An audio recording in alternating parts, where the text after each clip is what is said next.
That day, Medaka stood quietly, looking at a building that had already collapsed. At some point, Hakama had once asked whether she had ever thought about why she was so gifted. He had told her not to downplay or hide her abilities, because it was obvious that she was far from ordinary. In his view, what Medaka did was not admirable in a normal sense. It was something beyond that. Without warning, a girl named Myoka suddenly rushed in and attacked her using an iron ball. Medaka immediately responded and handled the situation with ease. Later, as Medaka walked toward the suggestion box, she found a letter inside. Hakama explained that the school staff had been struggling to deal with Muri's behavior. He thanked Medaka for everything she had done to help the school so far. He then revealed that Muri had actually been part of a project under his supervision. While Muri was recovering, Hakama hoped Medaka would be willing to take her place. The project was called the Flask Plan. During a school break, Muri told her friends about the Flask Plan. She explained that it was the name of a project she had been forced to join. According to her, the members of Class 13 had been gathered from all over the country specifically for this program. Harigane asked what Class 13 actually meant. Muri was willing to explain. She said there were 3 types of people in the world: normal, special, and abnormal. According to her, most people at Hakaniwa Academy used their individual talents honestly and fairly to complete their responsibilities. She described herself as someone who relied on cheap tricks. However, she insisted that those from Class 13 were far more unusual than she was. To demonstrate, she threw every die she was holding into the air. When they landed, every single one showed the number 6. Her friends were stunned by the display. Laughing, Muri asked whether they were beginning to understand. She explained that she could not clearly define such abilities or talents because for abnormal individuals, effort, environment, and luck were irrelevant. No matter the circumstances, abnormal people would always produce extraordinary, sometimes unsettling, results. The purpose of the Flask Plan, she said, was to cultivate genius, and she herself had been chosen as one of the test subjects. Muri admitted that she felt relieved after Medaka helped her leave that place. Suddenly, Hansode appeared, drawn in by the food on the table. Zankichi quickly tried to stop her and apologized to Muri for Hansode's behavior. Seeing Zankichi approach, Muri greeted him and said that she wanted to talk with him. At the same time, Medaka informed Hakama that she had refused his offer. She explained that she had been born to help strangers, and that was the only purpose she felt she needed. She doubted that she could contribute much to the Flask Plan. Instead, she chose to find another way to make up for the fact that Muri had been removed from the project because of her. After saying her goodbyes, Medaka left. Hakama realized that Medaka was incredibly strong, so strong that her weaknesses had become very clear. He then asked the other students for their opinions. It turned out that many of them had been present the entire time. Kei remarked that Medaka seemed to never notice the existence of others. Shigusa believed that Medaka deliberately ignored them, mentioning that he had tried to defeat her multiple times but had always failed.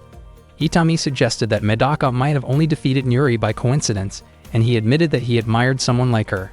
Yoka had nothing in particular to say. Mizo did not see the situation as a problem since Medaka was only a temporary replacement, and he was confident that he and Odo could keep the Flask Plan running. Odo commented that Medaka had a beautiful face and that he did not mind her presence. Hakama concluded that, to these students, Medaka, the unusual student council president, was insignificant.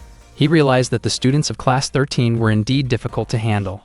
They were the top group among the experimental participants. Meanwhile, Muri told Zankichi that her older sister, who had spent a long time staying inside her room, would soon be coming to school. She asked Zankichi to pass a message to Medaka.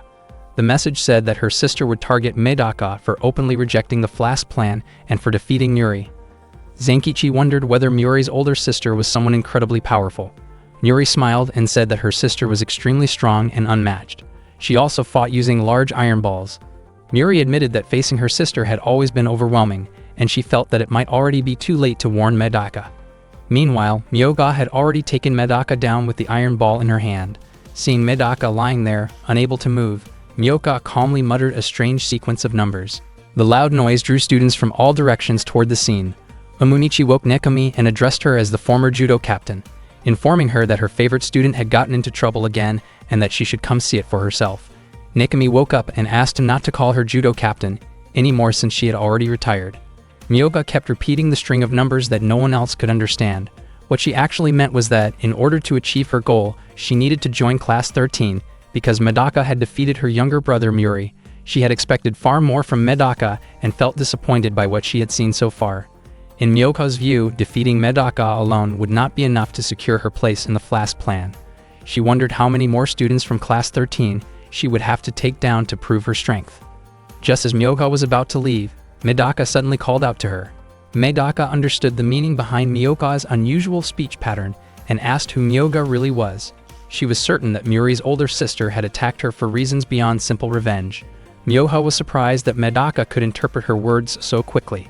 She had believed that only Muri could understand her way of speaking. She was also impressed that Medaka was still able to stand after being struck by the iron ball. At the same time, Miyoka realized that Medaka had not even tried to avoid the attack. Medaka made it clear that she had no reason to dodge it.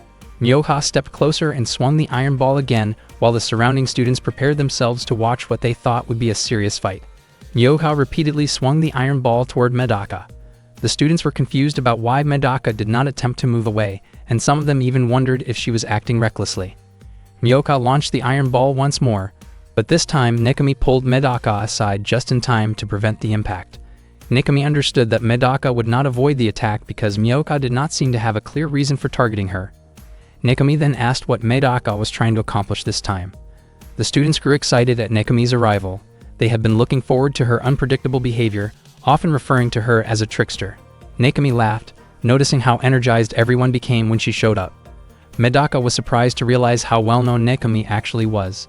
Nekami admitted that she was nothing compared to Medaka, whose presence and voice carried overwhelming influence. She also wondered why Medaka remained so stubborn when the iron ball she was facing was far harder than her own head. At that moment, Miyoka spoke again in her numeric language, signaling that Nekami should not interfere because this matter concerned people with unusual abilities, not her. Nekami did not understand what Miyoka was saying, but she did not care. She could not accept seeing her close friend being treated so roughly. Nekami prepared herself to confront Miyoka, intending to demonstrate her judo skills. Miyoka recognized Nekami, but doubted that judo techniques would be effective against her. She moved closer to test Nekami's approach. Nekami responded with a strong strike that sent Miyoka flying backward until she hit a wall. The students were shocked to see a former judo fighter use a punch instead of a traditional technique and commented that it seemed unfair. Medaka, however, pointed out that Nekami was not cheating.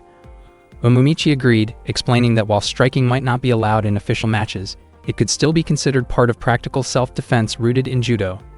Nekami laughed and admitted that she had used a clever trick against an opponent who fought straightforwardly, confident that her strike had been powerful enough. Suddenly, Miyoka stood back up and removed the heavy chains wrapped around her arms. She could not overlook what Nekami had just done. Nekami laughed again and wondered if Miyoka would become faster after removing the weighted chains. Her assumption proved correct. Miyoka moved with incredible speed, circling around Nekami and attacking from behind. Without hesitation, she struck Nekami's back, sending her body stumbling forward before she fell to the ground. Miyoka had not expected Nekami to be taken down so quickly by a single blow. Miyoka pulled Nekami's body closer. Medaka shouted in an attempt to wake Nekami, but Omomichi stopped her, saying that Medaka was already too late to act like a hero. Omomichi told Medaka to simply watch, pointing out that none of the spectators seemed worried about Nekami. For some reason, Nekami was known as a judo trickster, and the crowd seemed to expect something unusual. Unexpectedly, Nekami suddenly woke up and grabbed Miyoka instead. The audience cheered loudly, recognizing what they believed to be Nekami's signature comeback move. Nekami remarked that Miyoka had been careless and should never have allowed a judo fighter to get that close. Miyoka was confused about how the situation had turned around so quickly. Nekami was confident that Miyoka would not be able to escape her grip. With a single arm throw, she slammed Miyoka onto the floor. The spectators grew even more excited, while Medaka still struggled to understand what had just happened. Omomichi explained that Nekami had used a technique that would be considered illegal in an official match because she had held the grip for more than 6 seconds, but since this was not a formal competition, the rule did not apply. Miyoka tried to stand again, unwilling to lose so easily. However, Nekami immediately locked him in a tight hold from behind. Nekami believed that a fight should never be considered finished after only one throw. She admitted that she preferred to restrain her opponents and strike from behind, describing it as part of the thrill she felt in judo. Miyoka grew visibly frustrated and muttered angrily. Omomichi asked Medaka if Miyoka had just called Nekami a cheat. Medaka wondered if Omomichi had understood what Miyoka said. Omomichi brushed it off and explained that anyone who fought Nekami usually said the same thing because she often won through clever tactics. Nekami then performed a backward throw that caused Miyoka to lose consciousness, bringing the match to an immediate end. Medical staff quickly carried Miyoka away, though they were unable to move the iron ball he carried with him. Medaka told Nekami that she now understood why Nekami was labeled a trickster and that her methods seemed risky. Nekami explained that she always stepped in to help friends who were being mistreated. Medaka felt touched when Nekami referred to her as a friend. Nekami also wondered why Medaka had allowed Miyoka to strike her earlier without resisting. Medaka admitted that she did not like violence.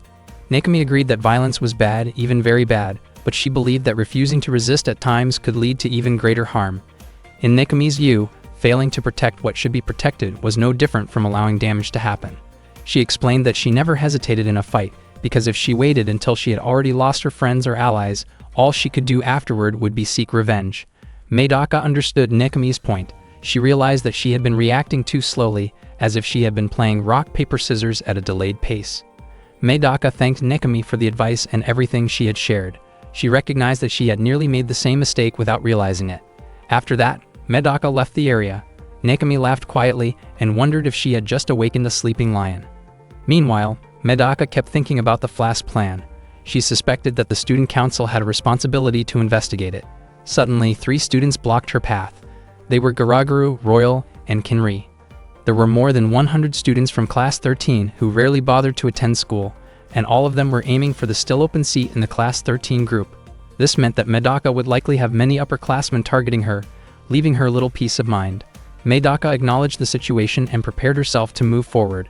The 3 students advanced together, confident that they could prevent Medaka from getting back up once they attacked her. Unexpectedly, Medaka was able to handle the 3 of them with surprising ease. Earlier, Medaka had told Hakama that she did not believe she was particularly talented. Hakama advised her not to downplay herself, explaining that Medaka was abnormal in the sense that she could perform actions that would be impossible for ordinary people. What Medaka did was not merely impressive, but something beyond normal ability, even among those considered special. For that reason, Hakama placed Medaka in the category of the abnormal. At the same time, Zenkichi asked Hansode about the Flask plan, since Hansode was considered to be related to Hakama. Hansode explained that she was only one of Hakama's grandchildren. She suggested that Zenkichi should focus on Medaka and quickly deliver the message from Muri. Suddenly, Odo intercepted them and demanded to know where Medaka was. As Zenkichi walked with Hansode, they were suddenly stopped by Odo, who demanded to know where Medaka was. Hansode vanished the moment Zenkichi looked away. Zenkichi felt puzzled, noticing how Hansode always seemed to disappear whenever a situation turned tense. Odo fixed Zenkichi with a sharp stare and ordered him to kneel. Zenkichi did not understand why his body moved on its own and dropped to the ground before Odo. At that moment, he could not control his body at all. Odo demanded to know the location of the suggestion box. Zenkichi felt confused and deeply uneasy, unable to grasp what was happening, while wondering what Odo intended to do to Medaka.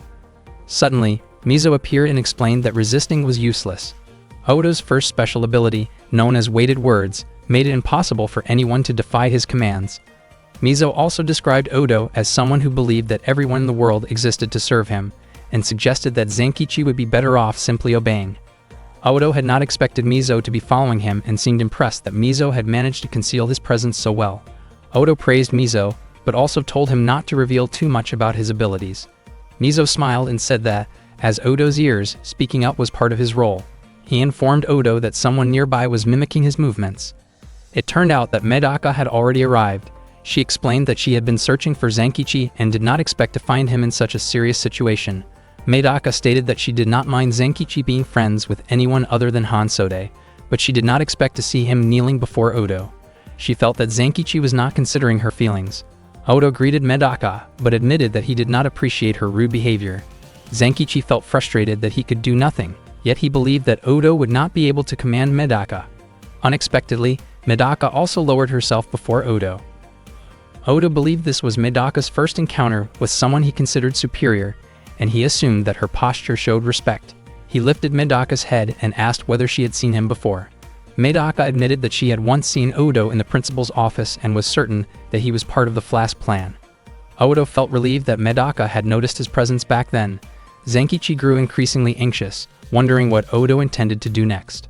To everyone's surprise, Odo declared that he had developed feelings for Medaka at first sight. Medaka was clearly startled by this statement. Odo claimed that he was interested in her and stated that he would allow her to become his wife. Medaka's face turned red as she looked at Odo. At that moment, Zenkichi suddenly regained control of his body. He leaped forward, preparing to strike Odo, unable to accept how Odo had treated his childhood friend. Odo appeared surprised that Zenkichi could stand. He admitted that he was impressed, but he regarded Zenkichi's action as foolish and disruptive to what he called his romantic conquest, and implied that Zenkichi would face serious consequences. Mizo quickly restrained Zenkichi from behind. Odo questioned Mizo's action. Mizo calmly stated that Odo had gone too far. Zenkichi struggled and demanded to be released. Mizo pointed out that Odo had a bad habit of punishing the weak too quickly. He reminded Odo that if he did not begin to control his temper, he would never achieve the ideal world he envisioned. Odo apologized and remarked that Mizo tended to be overly dramatic with his choice of words. He then handed Medaka a letter and prepared to leave, asking her to read it. Odo explained that the letter contained an invitation for a date, which he believed would give them the chance to talk more extensively. Medaka responded that Odo kept making unreasonable demands after previously attempting inappropriate behavior toward her. She firmly stated that she had no intention of entertaining his request. Odo asked Medaka not to be stubborn. He expressed his belief that Medaka had felt something unusual during her encounter with Muri, and claimed that he possessed even greater potential. Odo invited Medaka to join Group 13. Before leaving, he advised her not to waste her life on ordinary people, insisting that she had not been born to serve strangers. He insisted that she had been born to serve him. After Odo left, Mizo released Zenkichi. Mizo seemed surprised that Odo had spoken so much, which was unlike him. Before Mizo departed, Zenkichi called out to him and thanked him for stepping in. Mizo laughed and commented that Zenkichi was amusing. He advised Zenkichi to be more careful from now on. Whether or not Zenkichi chose to take part in the Flask plan, Odo had already set his sights on him, meaning Zenkichi's school life would no longer be ordinary. After that, Medaka shared that she had met Muri's older sister. Zenkichi asked why Medaka had been unable to move earlier while he was still able to resist. Medaka did not know the reason. She admitted that she had kissed many people before, but no one had ever kissed her, which left her feeling a bit curious about the experience. Zenkichi apologized for causing a disturbance earlier. Medaka did not mind at all and even felt grateful for what had happened. The letter from Odo contained a request to meet on July 15 at 5:00 a.m. on top of the clock tower of Class 313. Medaka thought that she probably needed to improve herself. In her view, Odo was shamelessly bold for asking her to become his wife. Even though she did not intend to take the letter seriously, she believed she could use this opportunity to guide Odo onto a better path. Zenkichi noticed how wide Medaka's smile was and how genuinely happy she looked. He understood that Medaka truly wanted to be friends with everyone. However, because of her extraordinary talent, she had never really succeeded in forming equal friendships, not even with him. It made sense that she felt especially happy about this situation, particularly with someone as unusual and imposing as Odo. Zenkichi realized that if he wanted to stand beside Medaka, he would have to become stronger himself. Zenkichi asked what Medaka planned to do to improve herself and whether she intended to train. Medaka said that she would go see her older brother, which surprised Zenkichi. She even asked him to come along because she did not want to face her brother alone. Medaka and Zenkichi then went to meet Medaka's older brother. It had been a long time since Medaka had last seen him. His name was Mahoro. At Hakoniwa Academy, there was an old building that had not been used for 40 years. People called it Babel Ghost. The caretaker of that abandoned building was Magoro, Medaka's older brother. Medaka and Zenkichi entered the building, and Magoro greeted them as soon as they arrived. His room was filled with photographs of Medaka. Magoro was overjoyed to see Medaka visiting him after such a long time. He expressed how much he loved her, and nearly everything in the room had a Medaka theme. Even the sandals he wore had her image on them. Medaka felt extremely uncomfortable, but Zenkichi encouraged her to try to smile. After taking a deep breath, Medaka spoke gently to Magoro and apologized for not visiting him for so long. She also asked him to come home once in a while. Unexpectedly, Magoro took photos of Medaka while she was talking. Medaka mentioned that their father and mother were very worried about him, but Magoro claimed that he did not know who they were. He held Medaka tightly and said that she only needed him. He buried his face in her hair, and in an instant, Medaka's expression turned fierce. With a single punch, Magoro was sent flying backward. Zenkichi quickly stepped in to calm Medaka and reminded her that they had come to ask Magoro for help. Medaka immediately stated that she had come to ask for his help and warned that she would not tolerate being ignored. She then apologized for striking him. Zenkichi was puzzled by how quickly Medaka's demeanor could change. Magoro realized that Medaka had grown weaker. He observed that her muscle condition had declined and that she had already lost half of her original strength back in the early days of middle school. From the way Medaka had moved, Maguro noticed that she was guarding her left side, suggesting that her ribs might be injured. Her skin also indicated that she had not been getting enough sleep, and there was a faint scratch on her head, even though in the past her injuries would heal in less than 30 minutes. Medaka had grown taller, but her weight had not changed. Maguro was convinced that she was not paying attention to what she ate. Zenkichi was amazed that Maguro could draw so many conclusions from just a brief physical encounter. It was clear that Maguro was an exceptionally sharp analyst and a genius. Before entering grade school, Maguro had appeared completely normal. His talent began to blossom during middle school. Although Maguro rarely acted directly, he was almost godlike when it came to developing strategies for others. At the age of 13, Maguro began working from behind the scenes as a consultant for his family's business. He was largely responsible for transforming the Kurokami Group from one of the largest companies in Japan into a global powerhouse. Maguro was born with a natural strategic mind capable of handling anything placed before him.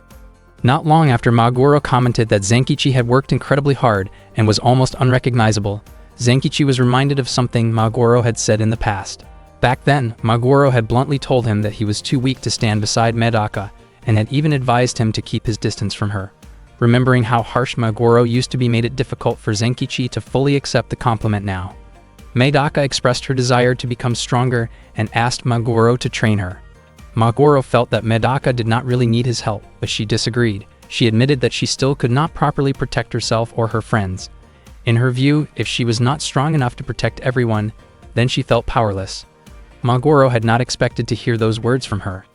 Medaka clarified that this was not the only reason she had come to see him. She also wanted to ask everything Maguro knew about the Flask plan. Maguro asked if the Flask plan was some kind of scientific experiment. Medaka told him not to pretend to be clueless. She explained that she had only heard a brief explanation about the plan from Hakama, and was certain that Maguro must have been involved when he was still a student there. Out of nowhere, Maguro began talking about how much he enjoyed playing RPG games and how he liked to raise every character, no matter how weak, all the way up to level 99. In other words, he compared himself to a level 99 charm, because analysis, consultation, and management were his specialties. As someone with those abilities, he found satisfaction in helping others reach their full potential. He then revealed that the Flask plan was essentially the creation of artificial genius. Maguro had once been a member of Class 13, and his ability had been viewed as that of a coach. However, he chose not to socialize with the others and left shortly after. The price he had to pay to leave the Flask plan was severe, involving the loss of several vital parts of his body and a significant portion of his time and energy. Hearing this, both Medaka and Zenkichi were shocked. Maguro made it clear that he did not need sympathy from Medaka, nor did he expect her to seek revenge on his behalf. He described his experience as being given a chance to witness something like a living hell. Although he possessed a great deal of information about the Flask plan, he chose not to share it because he did not want Medaka to suffer the same fate. Maguro admitted that he did not believe in the typical ideas of friendship, perseverance, or winning slogans. For him, his greatest motivation in life was his younger sister. He believed that he had been born to earn Medaka's respect. Because of that, he did not want to talk about the Flask plan, but he was willing to share everything else. He offered to help Medaka reach level 99, describing the process as a kind of simulation game focused on improving her abilities. He questioned whether Medaka could endure his style of training, which would require close supervision throughout the process. Medaka decided that she would find out the truth about the Flask plan on her own, and she also stated that she would help Maguro become a true human being again. Zenkichi was confused by the exchange between the siblings and felt that it might be difficult to ask Maguro to train him as well. Suddenly, he remembered Medaka's date with Odo the next morning and mentioned it. Maguro then unexpectedly offered to train Zenkichi too. He realized that his words in the past had probably hurt Zenkichi deeply, but he acknowledged how hard Zenkichi had worked. Maguro wanted to help him become stronger so that he could protect Medaka. Zenkichi felt strangely moved by Maguro's kindness. Even though it was simply a normal gesture, he turned his face away and accepted the offer. The training began right away as Maguro led them to the monster room. He explained that Path A involved experiencing extreme challenges with no guarantee of improvement, while Path B offered an easier route to getting stronger after a nap. Without hesitation, both Zenkichi and Medaka chose Path A. Odo waited for Medaka at the top of a tower. He said the earth felt too small for him, and even the sun was not bright enough to fully illuminate his presence. That was why he chose a high place to watch the sunrise. As he observed the sun rising, he reaffirmed his own sense of greatness. He described the sun as a mirror for himself, which was also the reason he picked such a lofty spot as the meeting place with Medaka. He hoped Medaka would witness his magnificence before she became his wife. Medaka arrived with Zenkichi. She admitted that Odo's choice of location felt oddly romantic, but she also said she did not have enough time to stand in front of a mirror or prepare her appearance. Odo said he could forgive Medaka's unprepared look since she arrived on time, but he could not accept the presence of another man while she was supposed to be meeting him. Medaka clarified that she did not come as a woman meeting a man, but as the president of the student council. She asked what Odo knew about the Flask plan. Odo praised Medaka's passion, saying she perfectly matched the kind of woman he had been searching for. He then ordered them to kneel. Medaka and Zenkichi resisted the pressure with their own strength and refused. Odo raised his voice again, telling them to bow even lower, but they continued to stand their ground. He was surprised that they dared to oppose him. Medaka mentioned that she and Zenkichi had spent the night training under a very talented coach, and she said their hard work had paid off. Hearing this, Odo immediately guessed that the coach she referred to was Maguro. He described it as something almost unbelievable, since such intense training in just one night could turn a house cat into a tiger. Odo grew frustrated when his commands had no effect. He stepped forward as if to approach Medaka more forcefully, but Zenkichi raised his voice. Zenkichi pointed out that Odo had never truly spoken to Medaka, because every word he said was an order rather than a conversation. Odo became irritated, wondering why Zenkichi kept interfering in what he considered a personal matter. He called Zenkichi rude and demanded to know what kind of relationship he had with Medaka. He told Zenkichi to leave before he pushed him away himself. Zenkichi, fueled by emotion, moved quickly and struck Odo, declaring that he was Medaka's childhood friend. Odo's body was sent backward by the impact. Zenkichi knew that his move alone would not be enough to defeat Odo, and he challenged him to get back up. Medaka reminded Zenkichi that fighting in such a high place was dangerous. Zenkichi wondered why she was still concerned about that after Odo had just tried to advance toward her. Zenkichi was shocked to see Odo standing calmly on the wall, completely unharmed. Odo complimented the strength of Zenkichi's attack. He said he had no intention of avoiding it, but added that an ordinary person like Zenkichi should not presume to touch a king. Odo repeated that the earth was too small for him, and that gravity itself could not hold him down. His feet clung to the wall as if it were the ground, and his strength allowed him to move freely along it. Odo revealed that Group 13 was being used as test subjects. He told Medaka that if she truly insisted on helping others, she should be willing to cooperate with this effort. Medaka admitted that she sometimes acted before thinking, but she was not foolish enough to join a project she did not fully understand. Maguro then gave a comparison. He asked whether Medaka would drink a potion if it could instantly make someone a genius. Medaka and Zenkichi firmly rejected the idea. Odo had expected Medaka to answer that way, but he pointed out that most people would make a different choice. In reality, he said, people rarely refuse an opportunity like that. Odo explained that the goal of the Flask plan was to create a genius potion for those who worked hard and tried their best, but never received the rewards they deserved. Medaka responded that Odo was promoting an idea that sought benefits without effort, sacrifice, or real work. She questioned whether Odo felt no embarrassment in refusing to make sacrifices while expecting others to do it for him. According to Medaka, if the Flask plan were truly comfortable and harmless, Maguro would never have stepped away from it. Odo admitted that sacrifices were indeed required. The Flask plan, he said, would only be completed by sacrificing every student at Hakoniwa Academy. He added that once the curriculum was established, Hakoniwa Academy itself would become like a giant experimental container. He predicted that 98% of the test subjects would break under the burden of becoming abnormal. Instead of a storm in a teacup, he said, they would create a storm inside a bottle. Zenkichi felt irritated and called the whole thing abnormal. He could not understand why Odo would even agree to something like that. Odo explained that the principal was doing it in the name of a noble ambition, but to him it was simply a job. In return, he would receive 4 of the subjects as a reward. They would be given the title of the 4 divas in Odo's future kingdom, and Medaka would become the first queen of the country he dreamed of building. Medaka was puzzled. She realized that Odo had summoned her only to present that ridiculous proposal. Odo was confident that Medaka would agree to join Group 13. He explained that the Flask plan was being carried out in a laboratory beneath the tower, and he urged Medaka to come with him right away because everyone was already waiting for her. Zenkichi asked Medaka what they should do next. To him, the project seemed far bigger than he had imagined. Medaka calmly replied that it was not as overwhelming as he thought.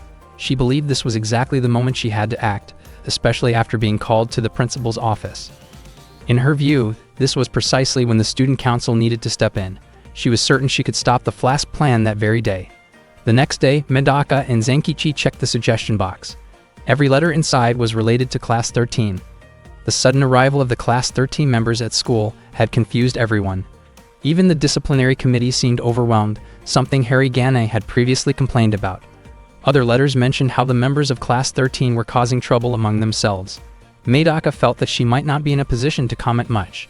She also realized that her mini-uniform had unintentionally created distractions and complications. Zenkichi thought there was little point in reviewing all the complaints one by one. In his opinion, they needed to address the root of the problem. Without hesitation, Medaka removed her outer layer of clothing so she could move more freely and told Zenkichi they needed to hurry to the laboratory beneath the clock tower. Zenkichi became flustered at how suddenly she acted. He wondered what would happen to Koki and Mokana. Medaka decided to leave them in charge of the student council's routine duties. She explained that she was simply doing what was necessary to fulfill her responsibilities as student council president. When Medaka and Zenkichi arrived at the laboratory, they were greeted by Uno and Shano. Medaka introduced herself as the student council president and asked if they were also part of Group 13. It turned out that Uno and Shano were merely guards. They instructed Medaka to pass through a special door by entering a 6-digit password, explaining that the odds of guessing it correctly were 1 in a million. They referred to it as the rejection door. Medaka agreed to try. She entered the password, and before long the door opened. Uno and Shano were stunned by what they had just witnessed. Medaka stepped inside and expressed her confidence that Zenkichi would be able to do the same. She advised him to pretend as if he were entering his ATM PIN. She casually mentioned that, according to that day's horoscope, a Leo would have good luck at that moment. Once the door closed again, Uno and Shano told Zenkichi to input the password. They were certain he would fail because he was a normal person. Zenkichi tried to concentrate, but suddenly Koki and Mokana approached him. Koki pointed out that there were millions of possible 5-digit combinations and suggested that Zenkichi might need to try all of them since he was, after all, normal. Koki was sure Medaka was waiting for him on the other side. Zenkichi was surprised to see Koki and Mokana there. They explained that Muri had informed them. Koki felt it would not be right for them to stay uninvolved. Zenkichi wondered where Hansode was, since information like that had somehow spread. He admitted that this task was far more dangerous than anything they had faced before. Mokana responded that she was not afraid of danger, but she was afraid of being left behind. Uno and Shano asked whether the three of them really intended to try millions of combinations. Koki invited Mokana to attempt it first. Mokana confidently entered a password, and to everyone's surprise, the door immediately opened. Uno and Shano could hardly believe it. The door was supposedly meant to allow only abnormal individuals through. Mokana wondered if that meant she herself was considered abnormal. Zenkichi was equally shocked. Koki reasoned that the door might be choosing people who were somehow connected to Medaka. In other words, the door would always open for her. If they entered the number that Medaka would most likely choose next, they might be able to pass through as well. Hearing that, Zenkichi remembered Medaka's earlier words. She had been certain he could enter the door. She had also mentioned the ATM PIN and the Leo horoscope. Koki concluded that the password must be Zenkichi's birth date. Zenkichi was surprised that Mokana seemed to know his birth date. Uno and Shano commented that the previous number was no longer valid and joked that Koki had lost to Mokana. Koki brushed it off, claiming he had only allowed her to go first because it would be risky for a girl to witness his true abilities. Koki picked up a candlestick and walked straight toward the rejection door. He admitted that he was not like Medaka and Mokana, who were willing to follow the rules of the game. Instead, he chose to destroy the door entirely. Uno and Shano were stunned by what he was doing. After his first strike, Koki admitted that the door was incredibly sturdy, but he had no intention of giving up. He declared that he would deliver 1,000,000 blows if he had to. To him, anyone who relied on hard work during difficult times would eventually succeed. Watching this, Zenkichi almost remembered Koki's nickname from middle school, the Destroyer. It did not take long before Koki actually broke the door down. Proudly, he said that his effort had paid off and that it had taken exactly 152 swings to get through it. Koki then asked Zenkichi to follow him, since the task required every member of the student council. After passing through the door, they found yet another one ahead. Uno and Shano explained that the elevator door in front of them would take them to the 13th basement level of the Flask plan. The only other route was to use the stairs without a password, which meant visiting every single floor along the way. Medaka said that she and her friends had come to the laboratory to gather information, so they would examine every aspect of the Flask plan. Meanwhile, Hakama observed Medaka from his room. He did not expect her to bring so many companions and wondered how Hansode had arranged all of this. Hansada admitted that she had only given them a small push. Hakama realized that the more people who accompanied Medaka, the easier it became to measure just how extraordinary Medaka appeared to those who were not part of the Flask plan. Hansada confessed that she cared more about the Flask plan than anything else in the world and believed that Hakama would have difficulty if he had to consider all three of them as obstacles. Hansode said that Medaka had a powerful influence on the people around her, which was exactly why she disliked Medaka. She refused to consider Kalki and Mokana as anything special. Hakama noted that it was unusual for Hansode to give such a warning, but he appreciated it. As Kalki walked down the corridor with Zenkichi, he said that when he met a member of Group 13, he would show his respect by striking him directly. Kalki was still furious that the student council had nearly been wiped out by Muri because of their own passiveness.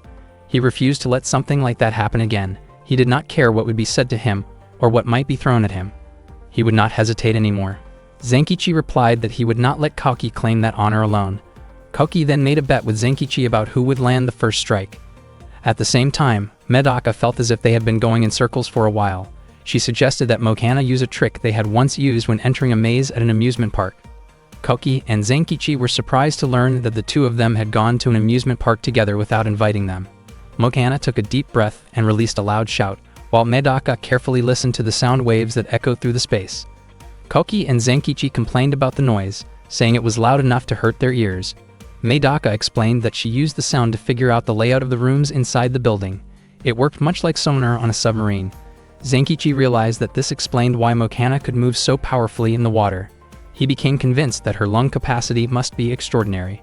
Before long, a man greeted them and said that Medaka seemed to have taken the wrong path. Kalki and Zenkichi immediately rushed forward, competing to reach him first, but the man easily avoided their attempts. They wondered how he could move so effortlessly. Medaka admitted that the man looked familiar because she had seen him once in the principal's office. In an instant, the man casually loosened Medaka's hair. The man introduced himself as Shigusa, someone with exceptional combat abilities. He told Medaka that if she wanted to pass, she would have to take part in his experiment. Medaka accepted the challenge, seeing it as a chance to measure how much she had improved. Medaka agreed to take part in the experiment that Shigusa had prepared. She wanted a chance to see how far she had progressed. Shigusa smiled and said that this was exactly what he expected from a perfect student council president. Still, in his view, the Flask plan existed because humans were not yet perfect, and that meant Medaka herself was not perfect either. He promised that he would expose Medaka's weaknesses. In his hand, he held a small flash drive that contained all of his research data. He had already heard that Medaka had come to stop the Flask plan. He gave her a reason to fight and was confident that she would not be able to take the flash drive from him by force. Medaka steadied herself and prepared for a fistfight. Shigusa admitted that Medaka had an impressive and intimidating presence. To him, there seemed to be some kind of secret that had turned her from an ordinary girl into something far more extraordinary. Medaka allowed Shigusa to make the first move. Unexpectedly, he drove his knee toward her. Kalki, Mokana, and Zenkichi were startled by the sudden action. Zenkichi quickly realized that Shigusa was a kickboxer, not a boxer, and muttered that it was a dirty move. Medaka immediately corrected him, saying that Nekami would probably laugh if she heard that complaint. Shigusa was shocked to see that Medaka blocked the knee strike with her forehead. He followed up with a kick and wondered why Medaka did not try to dodge it. Her body was sent flying backward and she fell hard. Seeing this, Zenkichi, Kalki, and Mokana rushed toward her. Medaka suddenly remarked that if it were not for Maguro's training, her head might not have been able to withstand that impact. She then stated that she had already won because she had managed to take Shigusa's flash drive. Shigusa was stunned to realize that Medaka had chosen not to avoid his kicks so she could grab the flash drive. He finally understood why Muri had failed to defeat her, but he still claimed that he was the strongest member of Group 13. He suggested that Medaka should simply give up. Medaka seemed confused by what Shigusa was saying because she had actually been about to tell him that she had been very lucky that day. Suddenly, the flash drive was back in Shigusa's hand. No one realized how he had done it. His movement had been incredibly quick. Zenkichi noticed that this was the same ability Shigusa had used earlier when he walked past them without being noticed. Shigusa admitted that his large build often missiled people, but as a researcher, the flash drive meant more to him than anything else. Medaka smiled calmly. Zenkichi wondered if she was acknowledging that Shigusa was stronger than her. She admitted that Shigusa was indeed powerful, and that was exactly why her good luck felt even stronger that day. In her view, if she could forcibly take the flash drive from him, she would not need to worry about the other opponents afterward. Shigusa was surprised by her reaction. Medaka remained optimistic and never once broke eye contact. Medaka felt that Chigusa's movements were strange because he seemed to change position before anyone could even notice. She suspected that he either thought very briefly before acting, or perhaps did not think at all. Suddenly, Medaka took out Muri's super balls. She had picked them up earlier, thinking they might come in handy. She immediately threw them toward Chigusa. Using his ability, he avoided every single one without being hit. Everyone was stunned by the display. Medaka described Chigusa as incredibly fast. He avoided the projectiles in a mechanical way. In other words, his movements were purely reflexive. The stimulus bypassed his brain and went straight to his muscles. Unlike most people who think before acting, Chigusa could respond instantly without delay. Zenkichi finally understood. That was why Chigusa always seemed to move first and appear out of nowhere. Medaka said she had never heard of anyone with reflexes sharp enough to immediately counterattack and grab objects at the same time. Chigusa admitted that he was born abnormal, with reflexes far beyond normal human limits. He compared himself to a fighter jet on autopilot.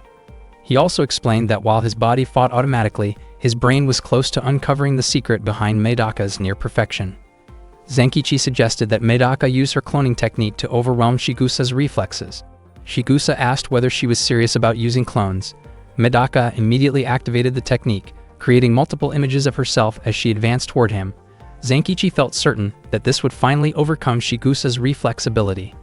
However, the unexpected happened. Chigusa managed to grab Medaka's arm. He explained that what he relied on was not conscious reaction, but pure reflex. He did not need to know which one was the real Medaka until the final moment. With that, he forcefully bent her arm, leaving her unable to use it. Zenkichi, Mokana, and Koki rushed forward to help her, but Medaka stopped them. She insisted that this was a one-on-one fight and did not want any interference. Zenkichi could not understand why she was still being so stubborn. Chigusa confidently claimed that he could handle 3 opponents at once on autopilot. To his surprise, the flash drive was already in Medaka's hand. Medaka calmly stated that a broken arm was a small price to pay to stop Flask's plan. She then placed the flash drive against her chest and asked whether Chigusa had already figured out her secret. Chigusa realized that Medaka had taken the flash drive at the exact moment her arm was broken. In his view, Medaka seemed to have no natural reflexes at all. While he was twisting and snapping her arm, she had been completely focused on grabbing the flash drive instead. That was something no normal human would do. Chigusa concluded that Medaka had no reflexes because she manually controlled every part of her body. Mokana suddenly understood why Medaka had not tried to dodge any of the attacks. According to Chigusa, if Medaka manually controlled her muscles, she could draw out her true potential. She could program her body to do anything she wanted. In his eyes, Medaka truly was a monster.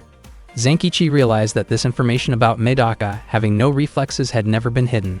He began to think that Medaka might have come to the academy as a test subject for the Flask plan. Chigusa suddenly laughed and pointed out that their fight was a contest of extraordinary reflexes, yet Medaka did not have any. Medaka admitted that she had no real reason to fight Chigusa. Then it became clear that the earlier flash drive was not the real one. Chigusa's research data would never fit on a 16 GB device. He pulled out the actual flash drive containing his research. Koki recognized the situation as just as dangerous as when they fought Muri. The opponent's abilities always seemed to be the complete opposite of Medaka's.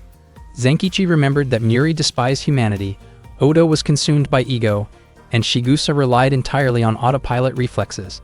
The members of Group 13 were all completely opposite to Medaka. It almost felt as if Medaka had been gathered to fill in the parts of herself that were missing. Medaka admitted that she could not afford to sacrifice another arm. She said she would participate in Chigusa's experiment just a little longer. She believed that, for now, Chigusa's reflexes might be incredibly fast, but that did not necessarily mean they were optimal. When Zenkichi saw Medaka take off her shoes, he warned everyone to back away immediately. He was sure they were within a dangerous range. Chigusa wondered what Zenkichi was so worried about. He questioned whether Medaka was about to create clones or something similar, but he was confident that such a tactic would not work. Medaka denied that idea. She said she would not duplicate herself again. Instead, she said she would disappear. Medaka began jumping lightly in place. Chigusa was confused by what she was doing. As she landed, he felt as if he were watching fireworks burst before his eyes. Medaka's voice seemed to slow down.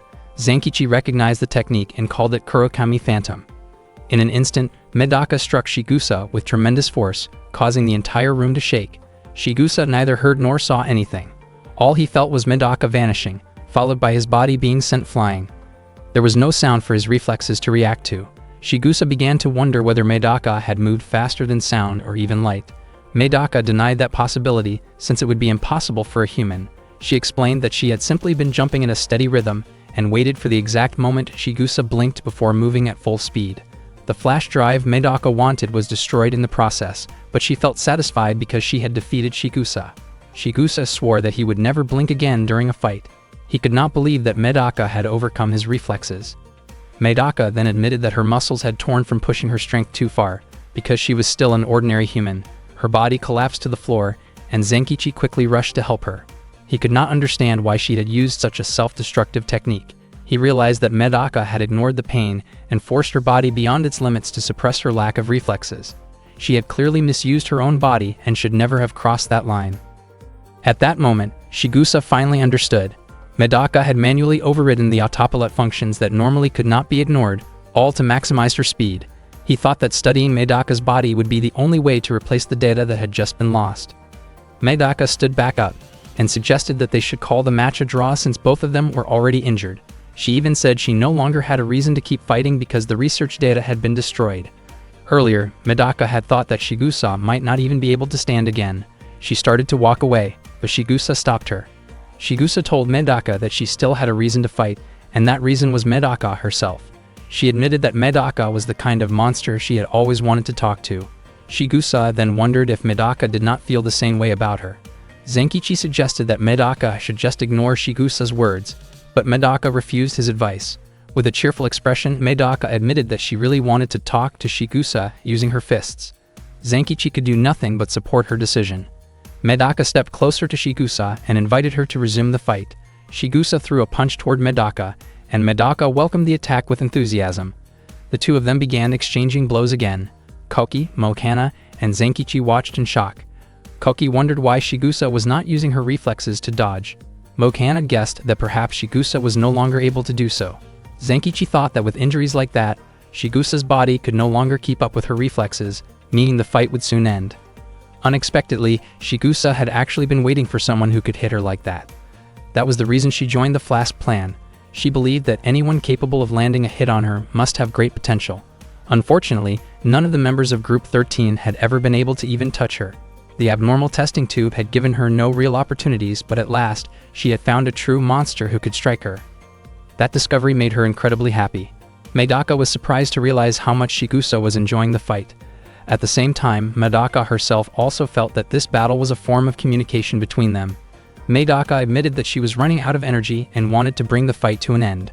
Shigusa objected, saying that she still wanted to continue enjoying the moment. Shigusa then recalled her past. Since childhood, her reflexes had been extraordinary. She used to dodge balls thrown by her friends with ease. She had even survived a tragic accident that claimed the lives of her entire family because her reflexes allowed her to avoid harm. At that moment, Shigusa avoided Medaka's strike with her reflexes once again. Mokana was surprised to see Shigusa's reflexes finally working properly again. Zenkichi observed that this was now a combination of reflex and counterattack. Previously, Shigusa had relied entirely on her reflexes, but through her fight with Medaka, she had learned and grown. She had become as fast as lightning while staying in complete control, and at that moment, Shigusa truly became the strongest she had ever been. Shigusa laughed and said that the fight was not over yet. However, Medaka suddenly managed to strike Shigusa's head with her foot. Medaka admitted that she had completely run out of strength, and her leg had simply moved on its own natural reflex. Shigusa's body began to weaken. She had not expected Medaka to be so remarkable and capable of matching her abnormal abilities. As Shigusa collapsed to the floor, Medaka ended the match. She commented that the fight had been wonderful and even invited Shigusa to play with her again the next day. Meanwhile, Hakama observed that abnormals seemed to long for connection. They desired friends, affection, people who understood and protected them, and even rivals. However, because they were seen as inhuman monsters, they could try as hard as they wanted, yet they would never truly be able to build ordinary relationships. That was why they kept searching for connection. Oda wanted to build his own kingdom, Shigusa needed physical contact to feel connected, and Medaka believed she was born to help strangers. Hakama concluded that encountering another monster they had been searching for all along could change their way of thinking. Hansade then asked who would be waiting for Medaka on the second floor. Hakama replied that the one waiting there was Kei from Class 313. He believed Medaka would be fortunate to face Kei, as Kei was known for being responsible for numerous serious incidents in the past. Medaka and her friends moved up to the next level of the laboratory and unexpectedly found a garden inside. Zenkichi felt confused because they had clearly been descending underground stairs, yet they had arrived in a place that looked like an outdoor garden. Medaka explained that it seemed the labyrinth had manifested within the garden space. The air circulation and lighting had been carefully adjusted to mimic the outside environment. Suddenly, a man who was already there remarked that if Medaka and the others had truly noticed that detail, they should have closed the door behind them. Zenkichi quickly turned around and shut the door. Medaka then asked whether the man in front of her was a member of Group 13. The man introduced himself as Kei, a member of Group 13. Mokana wondered why Kei had not tried to stop them from advancing. Kei admitted that he disliked conflict and did not have any reason to force Medaka to join Group 13. Medaka invited her friends to continue to the next floor, but unexpectedly, Kei drew his sword and sliced off a lock of Medaka's hair. Everyone was shocked by what had just happened. Kei believed Medaka must have been wondering where the sword had come from. He explained that he was a master of weaponry, with various hidden weapons concealed across his body. Zenkichi grew anxious when he realized that Kei had actually been aiming for Medaka's neck. He wondered why Medaka had not relied on instinctive combat reflexes like she had during her fight with Shigusa. Medaka calmly stated that she had assumed Kei would not waste time playing around with her. Kei thought Medaka would be easy to eliminate if he gained her trust first. He clarified that he was not a fighter, but an assassin. Before taking down someone powerful, he always preferred to plan his strategy carefully. He also claimed that he never acted without a reason and only carried out his actions when he felt justified. Kei explained that he was currently working, did not want to waste time, had no interest in stopping Medaka's group, disliked conflict, and had no intention of recruiting Medaka. Because of all those reasons, he concluded that he wanted to eliminate her. He then listed a series of absurd justifications, such as the clear weather, a satisfying lunch, a pleasant dream the previous night, his favorite movie about to be released, and even a drained battery. According to Kei, there were countless paths to the same destination, so anything could be used as a reason. He mentioned that Hakama had actually forbidden him from targeting Medaka, yet he still intended to proceed. Medaka then asked her friends to step back because she intended to handle the situation herself. Suddenly, Maguro appeared and firmly restrained Medaka, urging her to rest because she was still injured. Medaka was surprised and instinctively shifted into her battle-ready state before striking Maguro in response. Kaki was stunned to see Medaka facing both a dangerous opponent and someone with questionable behavior at the same time. Realizing that Group 13 had many unusual individuals, Zenkichi quickly informed Kaki that Maguro was Medaka's older brother. He then asked what Maguro was doing there. Maguro explained that an older brother should be wherever his younger sister was. He encouraged Medaka to sit down and rest briefly to speed up her recovery, hoping she would listen to him. Kei asked who would face him and who he was supposed to deal with. Maguro greeted Kei and asked whether Kei still remembered him. Kei admitted that forgetting Maguro was impossible, because Maguro was the one who had taught him how to conceal weapons and had played a major role in shaping his abilities. Maguro stated that Kei was free to use the skills he had given him however he wished. He also admitted that he had always been fascinated by the limits of human capability, and Kei represented one of those extremes. Maguro then asked Zenkichi to face Kei. Zenkichi agreed, but Medaka still insisted on handling Kei alone. Maguro encouraged Medaka to rely on Zenkichi, explaining that men often felt motivated when they had the chance to act bravely in front of others. He reminded Medaka to trust Zenkichi, who had stood by her side for 13 years. Zenkichi prepared himself and took a firm stance to face Kei. Kei believed that Zenkichi must be a good person because he was willing to stand up for a girl. He even thought that he and Zenkichi could have been friends, which was precisely why he wanted to confront him. Zenkichi remained confident that he would survive, no matter how dangerous Kei's attack might be.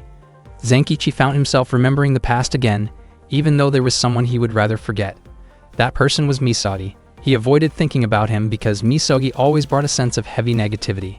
3 years had passed, and Zenkichi was no longer sure how he truly felt about Misogi. Back then, Medaka had refused to back down. In the end, she had been forced into a physical confrontation and managed to come out on top. But the toll on her was far greater than on her opponent. Before Kei could say anything, Zenkichi made it clear that he had no interest in going through that place, and that all he had left was his sense of dignity. Seeing that Zenkichi was unarmed, Kei handed him a sword. Zenkichi appreciated the gesture, but he explained that he was a gentle and passive person who did not like handling weapons or hurting others. From a distance, Maguro and Medaka watched the situation unfold. Maguro commented that Zenkichi seemed just as stubborn as Medaka. Medaka disagreed, believing that Zenkichi was actually more stubborn than she was. Mokana felt deeply worried about whether Zenkichi would be alright. Kei's actions were clearly beyond what most people would consider reasonable. Despite his calm expression, Kei was someone with very unusual tendencies. Kei moved quickly, directing his sword toward Zenkichi, but Zenkichi deflected the move so skillfully that the sword flew upward and lodged into the ceiling. Kei produced several more weapons, yet Zenkichi handled each situation the same way, causing the weapons to end up stuck overhead. Seeing this, Maguro laughed and described Zenkichi's style as refined and controlled. For Zenkichi, the key was to neutralize every incoming attack as quickly as possible. Medaka wondered why Maguro seemed to be taking Zenkichi's side, as that was unlike him. Maguro explained that if Kei managed to defeat Zenkichi, then Zenkichi would not be worthy of protecting Medaka. To Maguro, this confrontation served as a final test for Zenkichi. Kei then brought out 2 large hammers, confident that such heavy tools would overwhelm Zenkichi. Seiki stepped in and restrained the hammers before they could cause harm. Kei realized that Zenkichi had already understood how heavy the weapons were, which allowed him to block the movements effectively. Zenkichi continued to deflect Kei's attempts calmly. Koki was impressed by Kei's ability to conceal so many weapons, but in his view, Kei still lacked skill in actually using them. Maguro agreed, noting that Kei did not treat his tools as extensions of himself, which made his technique feel unrefined. Medaka wondered if Maguro had intentionally chosen Kei as a test because of his lack of mastery. Maguro denied this and asked her to simply keep watching. Kei switched to a spiked club, convinced that Zenkichi would no longer be able to defend himself. Zenkichi appeared tense and even considered borrowing one of Kei's swords, but Kei refused. Kei swung the weapon toward him, and Zenkichi stopped it with both hands, doing everything he could just to endure the pressure. He then pushed Kei back, causing him to lose his balance. Koki and Mokana felt relieved seeing Zenkichi holding his ground, but Maguro observed that Zenkichi still looked worn out, even though he could have ended the confrontation earlier. Realizing that the previous tools had not worked, Kei produced a handgun. Without hesitation, Zenkichi moved swiftly, redirecting Kei's hand and disabling the weapon in moments. Kei began to notice that Zenkichi did not react to weapons with panic. Zenkichi relied mostly on his legs, striking and creating distance whenever Kei brought out something new. Kei concluded that Zenkichi's effectiveness did not come from fearlessness, but from the fact that he understood fear well enough to handle the situation calmly. Maguro commented that this style suited Zenkichi perfectly because it was practical and relied on simple martial discipline that only required steady training. Koki remarked that in a way, Zenkichi seemed to defy common sense by standing so firmly against an opponent with so many dangerous tools, making him appear unusual as well. Maguro disagreed. In his view, Zenkichi was completely normal, and that normality was exactly what made him remarkable. Zenkichi felt fear, frustration, love, and determination like any ordinary person. He wanted to protect someone in a very human way, and that was what made him admirable. Someone who often felt powerless yet continued to try with persistence, like Zenkichi, had a quiet kind of beauty. Medaka reflected on how Zenkichi had often complained about the trouble she brought into his life, yet he had never left her side for the past 13 years. He stayed with her despite constantly feeling overwhelmed. Long ago, Zenkichi had been an ordinary, helpless boy who needed Medaka to protect him. That was one of the reasons Medaka loved Zenkichi so deeply. Hearing that confession of love, Koki was stunned, and Mokana could barely contain her excitement. At the same time, Kei hurled a grenade toward Zenkichi. Zenkichi reacted instantly, kicking it away so it exploded behind Kei. He told Kei to stop and wondered if he was trying to start a war. Kei then pulled out his final weapon, a rocket launcher. He declared that he wanted to wipe out Zenkichi and everyone else. Seeing this, Zenkichi rushed forward and destroyed the weapon before it could be used. Kei was confused about how Zenkichi managed to avoid triggering the mechanism and the explosive charge. He became increasingly curious about the kind of training Zenkichi had undergone to protect the girl. Mokana looked relieved when Kei finally ran out of weapons. Maguro, on the other hand, commented that Kei had just shed his burden, meaning he would no longer be slowed down. In a flash, Kei moved behind Zenkichi and attempted to take him down, but Zenkichi quickly spun around and kicked him away with force. Watching Kei's defeat, Mokana wondered if it was already time to celebrate Zenkichi's victory. Maguro described it as a normal victory, achieved by an ordinary person. Zenkichi felt a moment of relief as he adjusted his torn uniform. Suddenly, several weapons lodged into his back. Kei had taken advantage of that brief moment of distraction to strike. Zenkichi's body weakened, and he fell to the ground. Seeing him lying there, Medaka broke into tears. Kei wondered if Medaka always cried like that whenever someone died. That reaction made him feel jealous and stirred hostile thoughts toward her. Kalki grew furious and wanted to rush at Kei, but Maguro stopped him, saying that he needed to handle this himself because he felt responsible. Kei asked whether Maguro felt responsible for sending a normal person to face him or for developing the Flash plan back then. Kei believed that if Maguro had not proposed that reckless idea to the principal a year ago, Zankichi might not have ended up in this situation. Suddenly, Zankichi stood back up and scolded Kei for making Medaka cry. Medaka immediately wiped her tears and called out Zankichi's name. Zankichi, now clearly angry, prepared to confront Kei again. Kei remarked that Zankichi was fortunate to still be alive and should not waste that chance. Zankichi found Kei's words strange, as if Kei did not truly want to eliminate him. Kei readied all of his weapons again.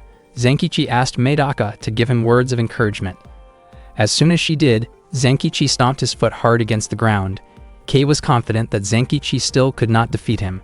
However, the powerful stomp shook the area enough to knock loose the weapons that had been lodged in the ceiling earlier, sending them crashing down and disabling Kei's equipment. Zankichi had not expected that the extra effort he put in earlier to plant those weapons would turn out to be useful. Kei was surprised that Zankichi had thought so far ahead. Maguro admitted that Zankichi had truly worked hard. After everything settled, Kalki suggested taking Kei to the police, but Zankichi refused. He explained that Kei was not a killer, but someone who had mastered the art of combat, and yet had chosen not to take his life. Kei admitted that he often felt the strong urge to harm others when he saw them, and because people could be fatally hurt in such situations, he used to label himself as a killer. He intentionally displayed his dangerous weapons so that people would run away from him. In reality, he had never harmed anyone, and that had made his life a lonely one. Kei wanted to have fun and interact with others, but he had never had friends to spend time with. That was why he wanted to join the Flash plan, even though Zankichi had taken a huge risk in trusting him. Zankichi said that he believed in Kei's unusual nature. Kei admitted that no one had ever trusted him before. He then asked Zankichi to be his friend. Zankichi found it odd that Kei would ask that after everything they had just gone through, since they had already fought so hard to survive together. Still, Zankichi accepted and shook Kei's hand. Mokana noticed that the moment looked similar to when she had first joined Medaka. That part of Zankichi's personality was what allowed him to stay by Medaka's side. Meanwhile, Hakama and Hansode were still observing them from their room. Hakama thought Kei should have been fine at that moment, but instead he had gained a friend. That development had never been part of his plan. Hakama began to think that he needed to keep a closer watch on Zankichi, a normal person who could rival those considered abnormal. Perhaps Zankichi was an abnormal disguised as a normal person. Hansode suddenly rejected Hakama's opinion. She firmly stated that Zankichi was an ordinary person. She mentioned that her friend was truly just a very normal guy. Hansode then quietly left, realizing that she herself did not have any friends at all. Zankichi and the others arrived on the third floor of the underground laboratory. They never expected the place to look like a zoo.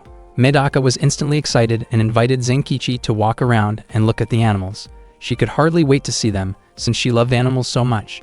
She even asked Mokana to come along, but Mokana admitted that she actually disliked animals. Medaka enthusiastically pointed out one adorable animal after another, hoping Mokana might start to like them. When they stopped at the panda enclosure, Mokana commented that the panda's colors bothered her because they reminded her of poorly done makeup. At the koala enclosure, Mokana said she did not like how koalas looked like stuffed dolls and felt unnatural. She also mentioned that the elephant's trunk and the giraffe's long neck made her uncomfortable. Koki and Zankichi were surprised to realize that cute things simply did not suit Mokana's tastes. Medaka and Mokana ended up arguing over something trivial. Mokana then asked Zankichi whether he noticed anything strange. Zankichi pointed out that the animals in the zoo did not seem afraid of Medaka at all, even though animals usually reacted strongly to her presence. Maguro added that this might not be an ordinary zoo. Back when he was still involved in the Flash plan, this facility had not yet existed, which meant the place was likely managed by whoever continued the project afterward.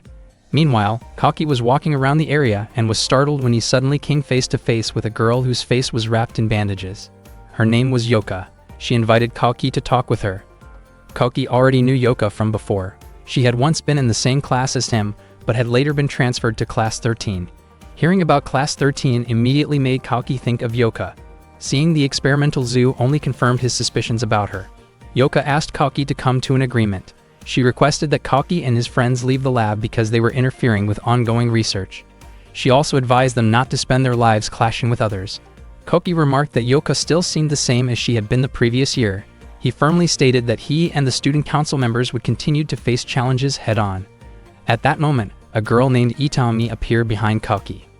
Koki had been known as a troublemaker since middle school. Everyone knew he ignored rules, damaged property, and intimidated people without hesitation. He was considered beyond the reach of both teachers and authorities. Koki destroyed anything that stood in his way. Back in middle school, the student council president at the time, Misogi, once ordered Koki to target Medaka. Misogi disliked the attention Medaka received as a new student at their school. Koki followed the order and went to Medaka's classroom, confronting her directly. The students panicked when Medaka was left lying on the floor after the incident. After carrying out that order, Koki became widely known as a destroyer. The next day, Koki was shocked to see Medaka return to school as if nothing had happened. He rarely failed when he set out to break someone's spirit. Koki confronted her again, convinced he would finally succeed. Yet Medaka continued to show up at school on time every single day. No matter how many times Koki tried to bring her down, Medaka returned without hesitation. She seemed completely unfazed by his actions. Medaka eventually became known as an unbreakable diamond, even to Koki the Destroyer. As a result, the students stopped fearing Koki since he could not break a single girl. One student took advantage of that shift in fear and gathered others who held grudges against Koki. That student was Zenkichi. He was furious and demanded to know why Koki kept targeting Medaka, who happened to be his childhood friend. Koki could not give a clear reason, which frustrated Zenkichi even more. Zenkichi was about to confront Koki, but Medaka suddenly appeared and forcefully pushed Zenkichi away. She then scolded the students who had gathered there, saying that surrounding and pressuring someone, even if they believed they were right, was still unfair behavior. Medaka believed that Koki once had a gentle heart and compassion for the weak, but after spending his childhood in fear, he had drifted toward a destructive path. She declared that she was willing to endure Koki's destructive impulses until he could rediscover his sense of humanity. However, Medaka was mistaken. Koki's motives were not that simple. He never believed he had made the wrong choices, and there was no particular conviction that pushed him to act the way he did. Koki simply followed the flow of his life and did what he thought he was meant to do. He destroyed things when ordered to because, to him, that was simply his way of living. Misogi, as the former student council president, could not be blamed either, since Koki had willingly chosen that path himself. In the end, Koki chose to kneel before Medaka and asked her to give his life a new purpose. This change of heart caused tension between the new students, Medaka, and Misogi, the former student council president. Itami suddenly appeared and tried to restrain Koki from behind, but Koki reacted quickly and blocked the attempt. Yoka did not expect Koki to be that capable. She then shut the doors around the room, sealing the three of them inside. Yoka calmly introduced herself again, explaining that she was known by the codename Black and White and that she was responsible for supervising the Flask plan. After that, Itami introduced herself to Koki, saying that she was known by the codename Best Pain. It turned out that Itami had been Yoka's childhood friend. In the past, Maguro had been the one in charge of supervising the Flask plan. Yoka explained that the reason she had isolated Koki was because he was a human who had been completely changed by Medaka. Medaka had brought transformation to many people. Zenkichi had not changed, but Yoka had become deeply interested in Koki, the former destroyer. Meanwhile, Zenkichi was trying to break a lock that seemed incredibly strong. Maguro reported that he could not find Koki anywhere. Zenkichi was certain that Koki was trapped behind that door. At the same time, two girls were arguing somewhere nearby. Hearing about this, Mokana and Medaka felt puzzled and wondered why those two girls could not get along as easily as they did. Medaka was also confused about why Zenkichi looked so angry. She was convinced that Koki had been set up. Even if Koki was no longer called the Destroyer, he was still the best. Back in the sealed room, Itami dropped down from the ceiling toward Koki. Koki quickly dodged, but Itami continued her relentless attacks. She was able to strike from both above and below. Itami kept kicking at Koki while he focused only on defending himself without striking back. Koki realized that Itami's abnormal ability might be even greater than Medaka's. Yoka commented that while Shigusa was known as the strongest member of the group of 13, Itami was just as formidable. Itami remarked that even though Koki was known as a judo prince, he would not be able to throw someone who attacked from an upside-down position, let alone defeat her. When Itami aimed a kick toward Koki's face, Koki slid low and pulled Itami down into a grounded position. He calmly stated that he was a wrestler. Earlier, Nekami had once asked why Koki always practiced wrestling techniques when he was supposed to be mastering every move in judo. Koki had explained that he enjoyed wrestling because he did not need to worry about accidentally injuring his opponent. Yoka called Koki kind but foolish.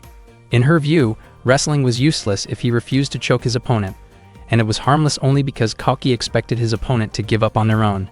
Yoka made it clear that neither she nor Itami would ever surrender to anyone.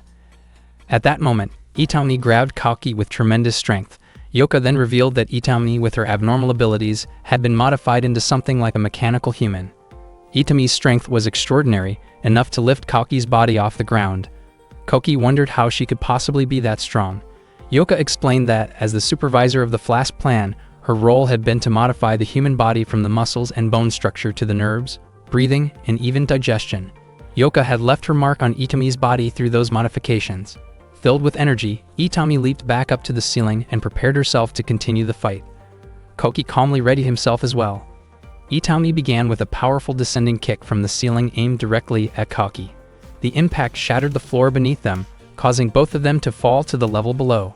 Yoka praised Itami's skill for breaking through the floor while maintaining her balance. That moment reminded her of the first time she met Itami when she was still in middle school. Itami had been one of the students in Class 13 at Hakoniwa High School and a member of the Group of 13, but she had not been born with any abnormal ability. Her height and weight were average, her test scores were always right in the middle of the class rankings, and her physical agility score was far below the national average. Itami had truly been an ordinary girl. She believed that everything in her life was ordinary, including her school uniform, her friends, her lunch breaks, her first love, and even her heartbreak. She concluded that her life achievements were nothing more than average. However, in her third year of middle school, she was transferred to an all-girls school because of her father's job. There, she was forced to reconsider her understanding of her own life after meeting Yoka, who at the time was known as the most mistreated student in the school. The way Yoka had been treated was deeply pitiful. The harsh words thrown at him were, in truth, desperate pleas from frightened victims. That fear allowed him to control the school from the shadows. Itami approached Yoka and asked him to create chaos for her. Yoka admitted that Itami was actually a normal girl, but her strange attraction to abnormal things had made her abnormal as well. Soon after, Kalki and Yoka reached the lower floor. Kalki wondered aloud if the place was an operating room. Yoka explained that basement level 4 was the space where he carried out his modifications. Not long after, Itami appeared before them. The momentum of her body had carried her all the way down to basement level 6. She immediately attacked Kalki, but he easily caught her leg and snapped it. Itami cried out in pain. Yoka called Kalki a calf breaker and asked if Kalki enjoyed wrestling, since that kind of move had long been banned in judo. He realized that Kalki must have been trained by the trickster Nekomi. Yoka criticized Kalki's action as unnecessarily harsh. He wondered why Kalki had not aimed for her joints after hearing that Itami was a mechanical human, especially since Kalki had always been known as a destroyer. Kalki responded that he had changed. In the past, he felt relief after breaking someone down, but now the act only made him feel sick. Kalki then asked Yoka to heal Itami immediately. Yoka said he would not allow Kalki to insult his friend like that. Kalki became confused by those words. Suddenly, Itami appeared behind Kalki and knocked him to the ground, leaving him in pain. Yoka explained that Itami was a mechanical human and only needed about 10 seconds to recover after a broken bone. Kalki was shocked to hear that.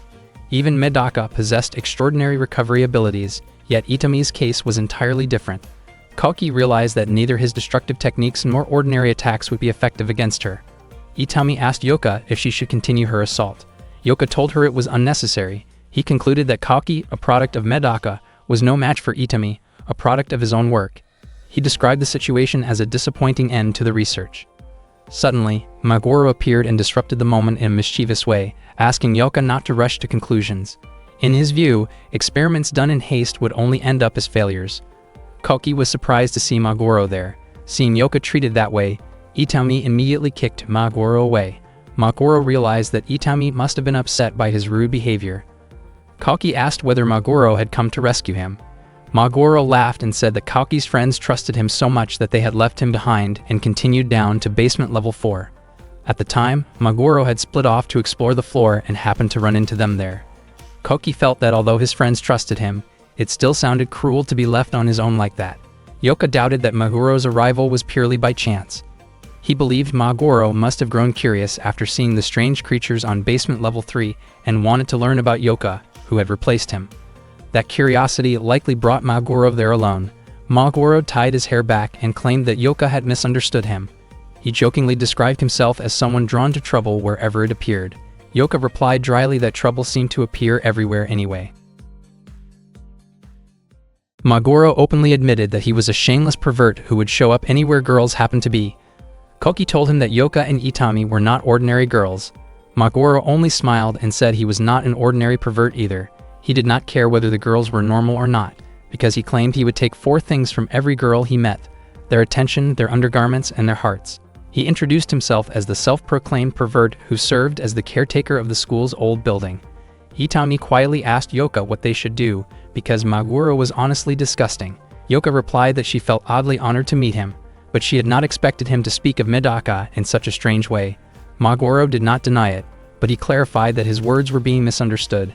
He explained that he viewed all girls on the planet as his little sisters, and even considered boys from grade school as younger brothers. Suddenly, Yoka casually remarked that she did not wear a bra because she found it troublesome, joking that she simply relied on her hands for support. Maguro nearly fainted from shock at her comment. Yoka realized that Maguro had once been her predecessor as a flask plan supervisor, and the one category she could never surpass him in was age. Maguro commented that Yoka seemed to have become a very reliable supervisor. Maguro said he wanted to see just how capable Yoka really was. If she turned out to be inferior to him, she would have to prove her earlier statement. Without hesitation, Yoka accepted the challenge.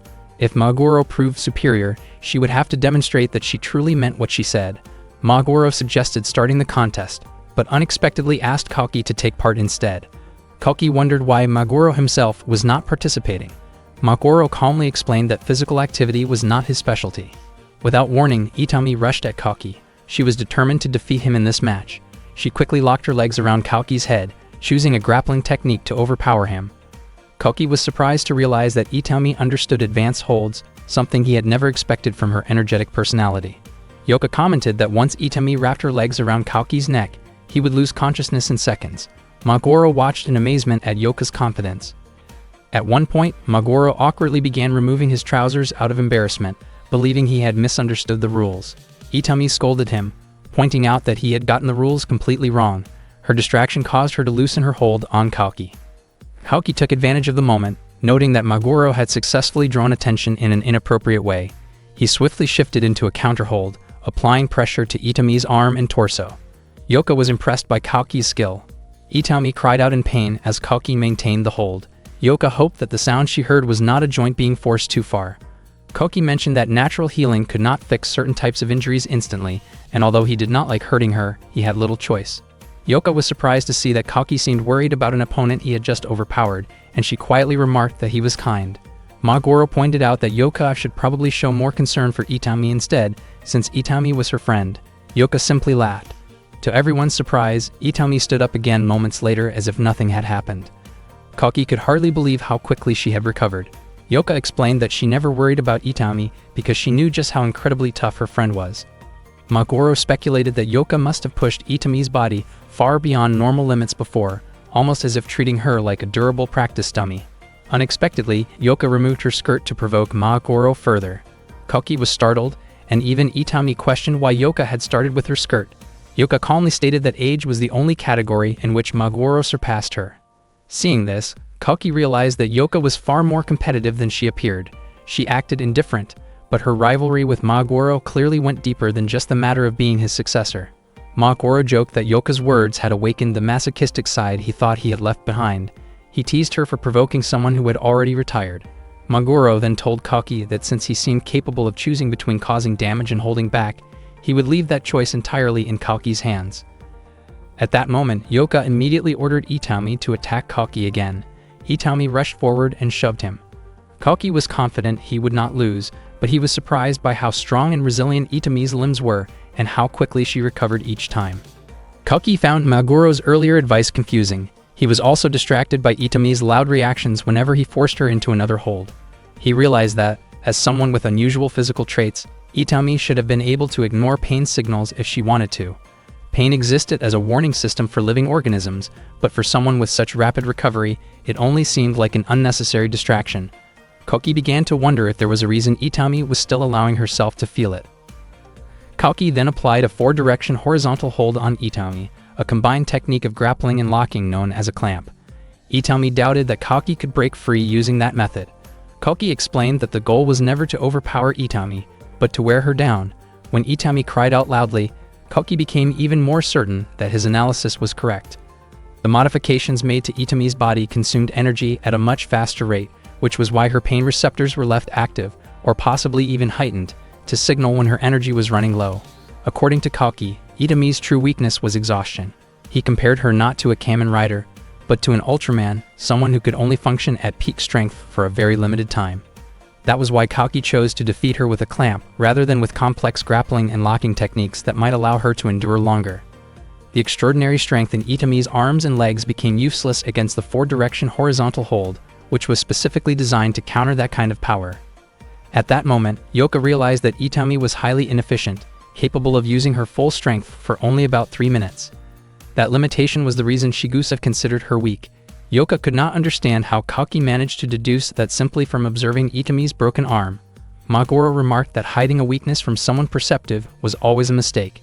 Yoka started to remove her outer garment, but Maguro stopped her, saying that he was more interested in what was hidden behind the bandages on her face.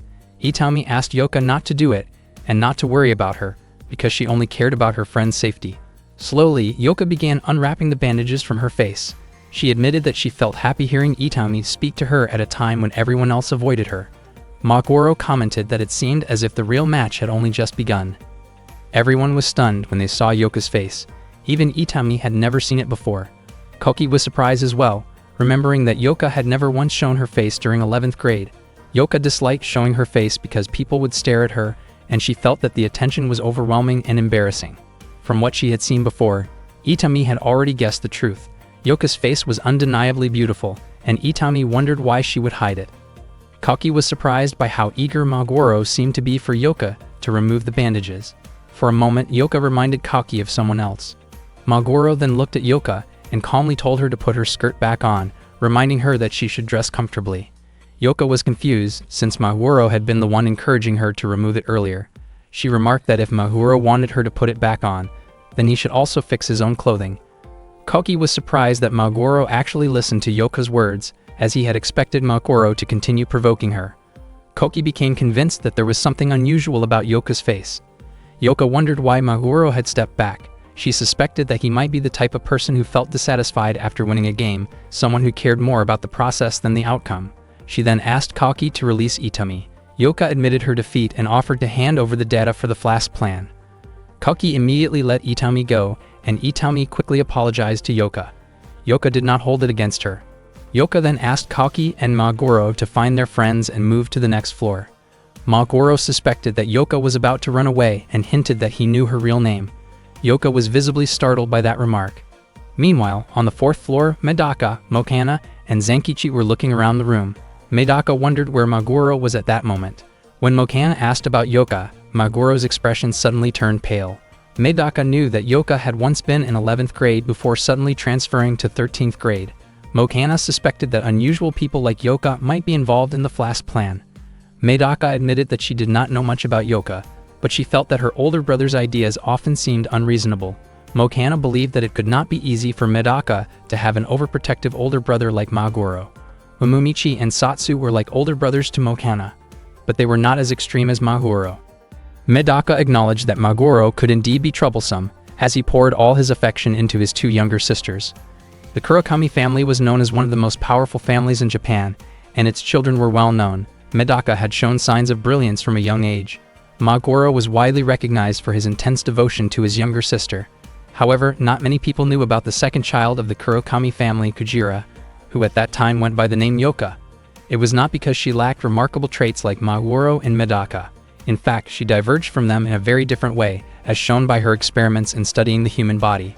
In the field of biology, Yoka even surpassed Medaka.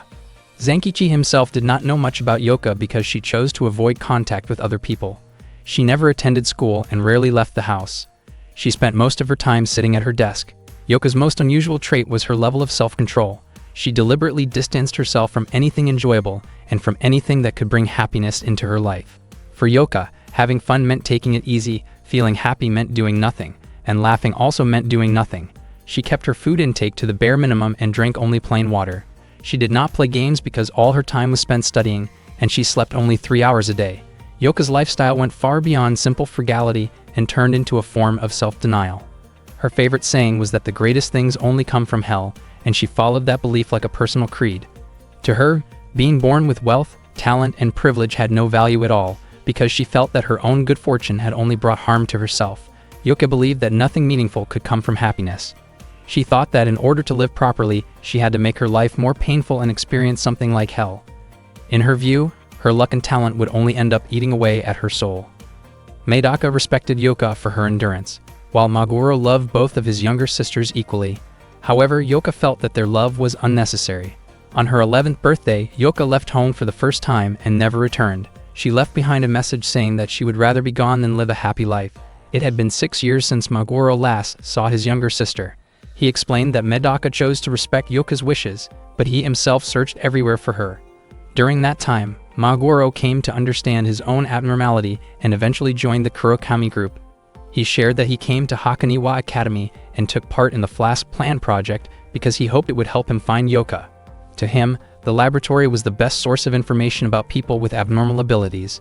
In truth, Maguro never really cared about the limits of humanity. His only concern had always been his younger sisters. Maguro was completely shocked to discover that Yuka was now a new 11th grade student. Kalki was just as surprised when he heard this. Maguro wondered if Kalki thought he was strange for making inappropriate requests of others, even involving his own sister, but Kalki said he did not see him that way. Itami realized that Maguro showed no interest in her while he was bothering Yuka. Maguro then admitted that he had not been honest when he claimed to see every girl as a younger sister. The only sisters he truly had were Medaka and Kujira, who at that time was known as Yuka. He confessed that he had been thinking about the two of them constantly for the past 6 years. Maguro asked Yuka to turn around and show her gentle face, because he believed she still had the ability to be happy. Yuka was deeply moved and hugged Maguro tightly, and he returned the embrace. Unexpectedly, Yuka injected a substance into Maguro's body. She explained that she had removed those painful memories from herself and considered her life to have begun 6 years ago. Since then, she had lived in a way that felt like hell, with no room for happiness, just as she wanted. She insisted that she did not need a family. Maguro felt confused about what Yuka had injected into him, as he found himself unable to move and his vision became blurry. Yuka firmly stated that she did not need anyone to give her happiness. She admitted that seeing Maguro made her uncomfortable to the point that she wanted to hide her face. Koki asked what Yuka had injected into Maguro, but she refused to answer. Yuka claimed that removing Maguro from her life would only make her even more unhappy, and from that state she believed she could create even greater abnormal individuals. However, she changed her mind and decided to continue with the Flask Plan. Suddenly, Medaka broke through the wall and entered the room after hearing someone mention the beautiful name Kurokami Kujira. When she saw Yuka standing there, Medaka addressed her as her older sister. Medaka ran into Yuka and addressed her as an older sister. Kalki quickly warned Medaka to be careful, explaining that Yuka had erased her own memories. She was no longer Kujira, Medaka's sister, but now a member of Group 13. Medaka asked Yuka if what Kalki said was true. Yuka admitted that she had wiped away every memory tied to both her past pain and her past happiness. She made it clear that she was no longer Medaka's sister and had become Medaka's enemy. When Yuka tried to inject a liquid into Medaka's body, Medaka reacted instantly, blocking the move and taking the syringe away. Medaka calmly stated that she did not mind calling Yuka both her sister and her enemy at the same time. She then asked what kind of substance had been inside the syringe. Yuka explained that it was not poison, but a medicine.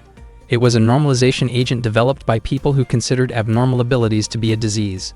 The vaccine was designed to erase abnormalities and had originally been created by Maguro. This liquid was part of the Flask Plan. However, it was still considered an incomplete experiment because it could not remove the severe pain caused as a side effect. Yuka had no intention of fixing that flaw, since she believed the pain itself was necessary for reform. She felt certain that its creator would be pleased to become a test subject for his own invention. Yuka admitted that she felt relieved not remembering her past, even though, without realizing it, she had once turned her own older brother into a tragic test subject. In her mind, that made her current self seem much better than who she used to be. Kalki was shocked because it was the first time he had ever seen Yuka smile, and the expression felt unsettling. Medaka had always respected her older sister deeply, and the Yuka she remembered had never brought misfortune to others. Medaka asked Yuka to give her the antidote. Yuka agreed, but only if Medaka was willing to become her test subject. Without hesitation, Medaka injected the vaccine into her own body. The effect was immediate and extremely painful, causing her to collapse to the floor. Yuka then asked Itami to take them to the next floor. Koki protested, reminding her that their agreement was supposed to include giving Medaka the antidote. Yuka refused. Koki urged Itami to stop Yoka's reckless behavior if she truly considered herself Yoka's friend. Itami did consider Yoka a friend, but in her view, friendship meant more than sharing fun moments. A true friend also shared suffering. Even though Itami was clearly uneasy with Yoka's actions, she remained by her side. She moved toward Koki aggressively, but Medaka blocked her. Medaka stood up again and explained that the normalization liquid was working quickly. Her body felt heavier and her thoughts slower, which meant the experiment could be considered a success. Yoka was confused about how Medaka could still move normally. Medaka explained that she simply needed to keep moving normally because she was no longer abnormal. She pushed Itami away with her hand, sending her backward. Medaka added that she had been trained differently. She believed that if Yoka erased Magoro's abnormality, he would simply become an ordinary person with questionable habits. Medaka was not bothered by the possibility of losing her own abnormality, even though it hurt.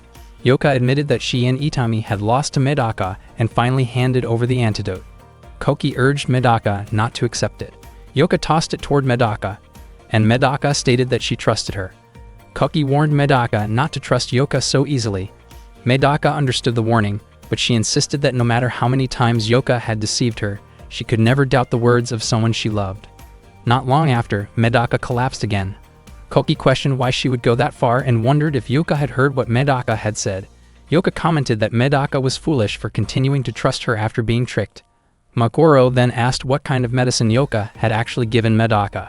Yoka revealed that it was simply a common medication normally used to treat heart conditions. Medaka stood up again, but this time she had lost her memory. Yoka was delighted, revealing that she had modified the medicine into a memory-erasing drug. It was a degraded version of the drug she had used 6 years earlier.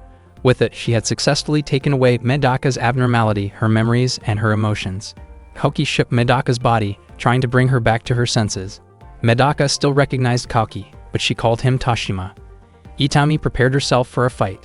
Medaka did not understand the situation, but she felt as if she was expected to fight.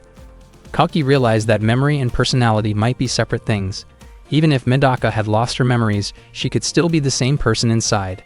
However, Magoro pointed out that if Koki's assumption were true, Medaka would have no reason to fight unless she had forgotten the 15 years she had lived as Medaka.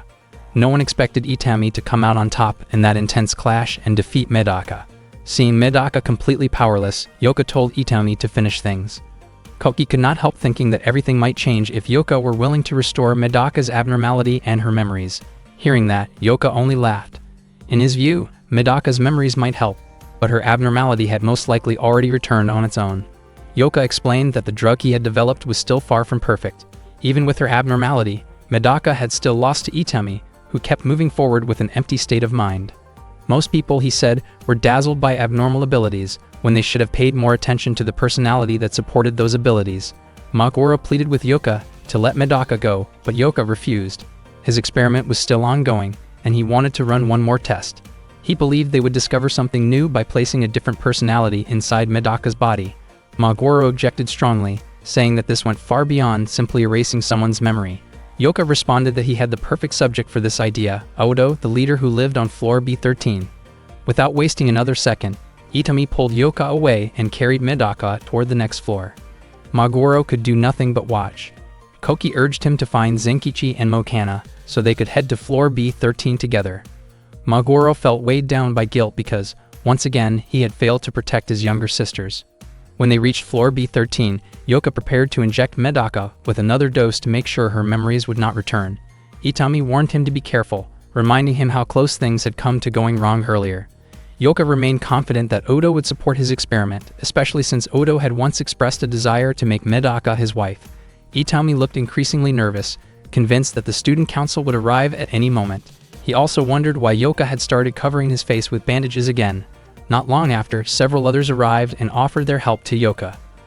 Gunki stepped forward willingly, saying that helping a friend like this was an honor. The others included Otomaya, known by the codename Free World, Hamaya with the codename Love, Yutori with Trick or Treatment, Yamane with Star Master, and Shoko with Dental Shoes. Yoka was surprised that they showed interest in the chaos. From his perspective, their involvement would buy him even more time. Elsewhere, Zenkichi suggested that they escape from the laboratory. Koki grew frustrated hearing that. Zenkichi clarified that he was only trying to prioritize what mattered most. Koki felt disappointed, but Zenkichi urged him to be realistic. He believed it was impossible to risk everything just to rescue Medaka. Zenkichi reminded him that they were members of the student council, and their responsibility was to support every student at Hakoniwa Academy. Before long, Muri arrived with several others. She seemed surprised that Zenkichi had not thought about asking for help. When Zenkichi asked why they had come to the laboratory, Muri explained that she had brought Harigane, Nekami, Miyoka, Shigusa, and Kei because it looked like the student council needed support. They were people who had once been defeated by the student council and had now chosen to stand beside them as allies.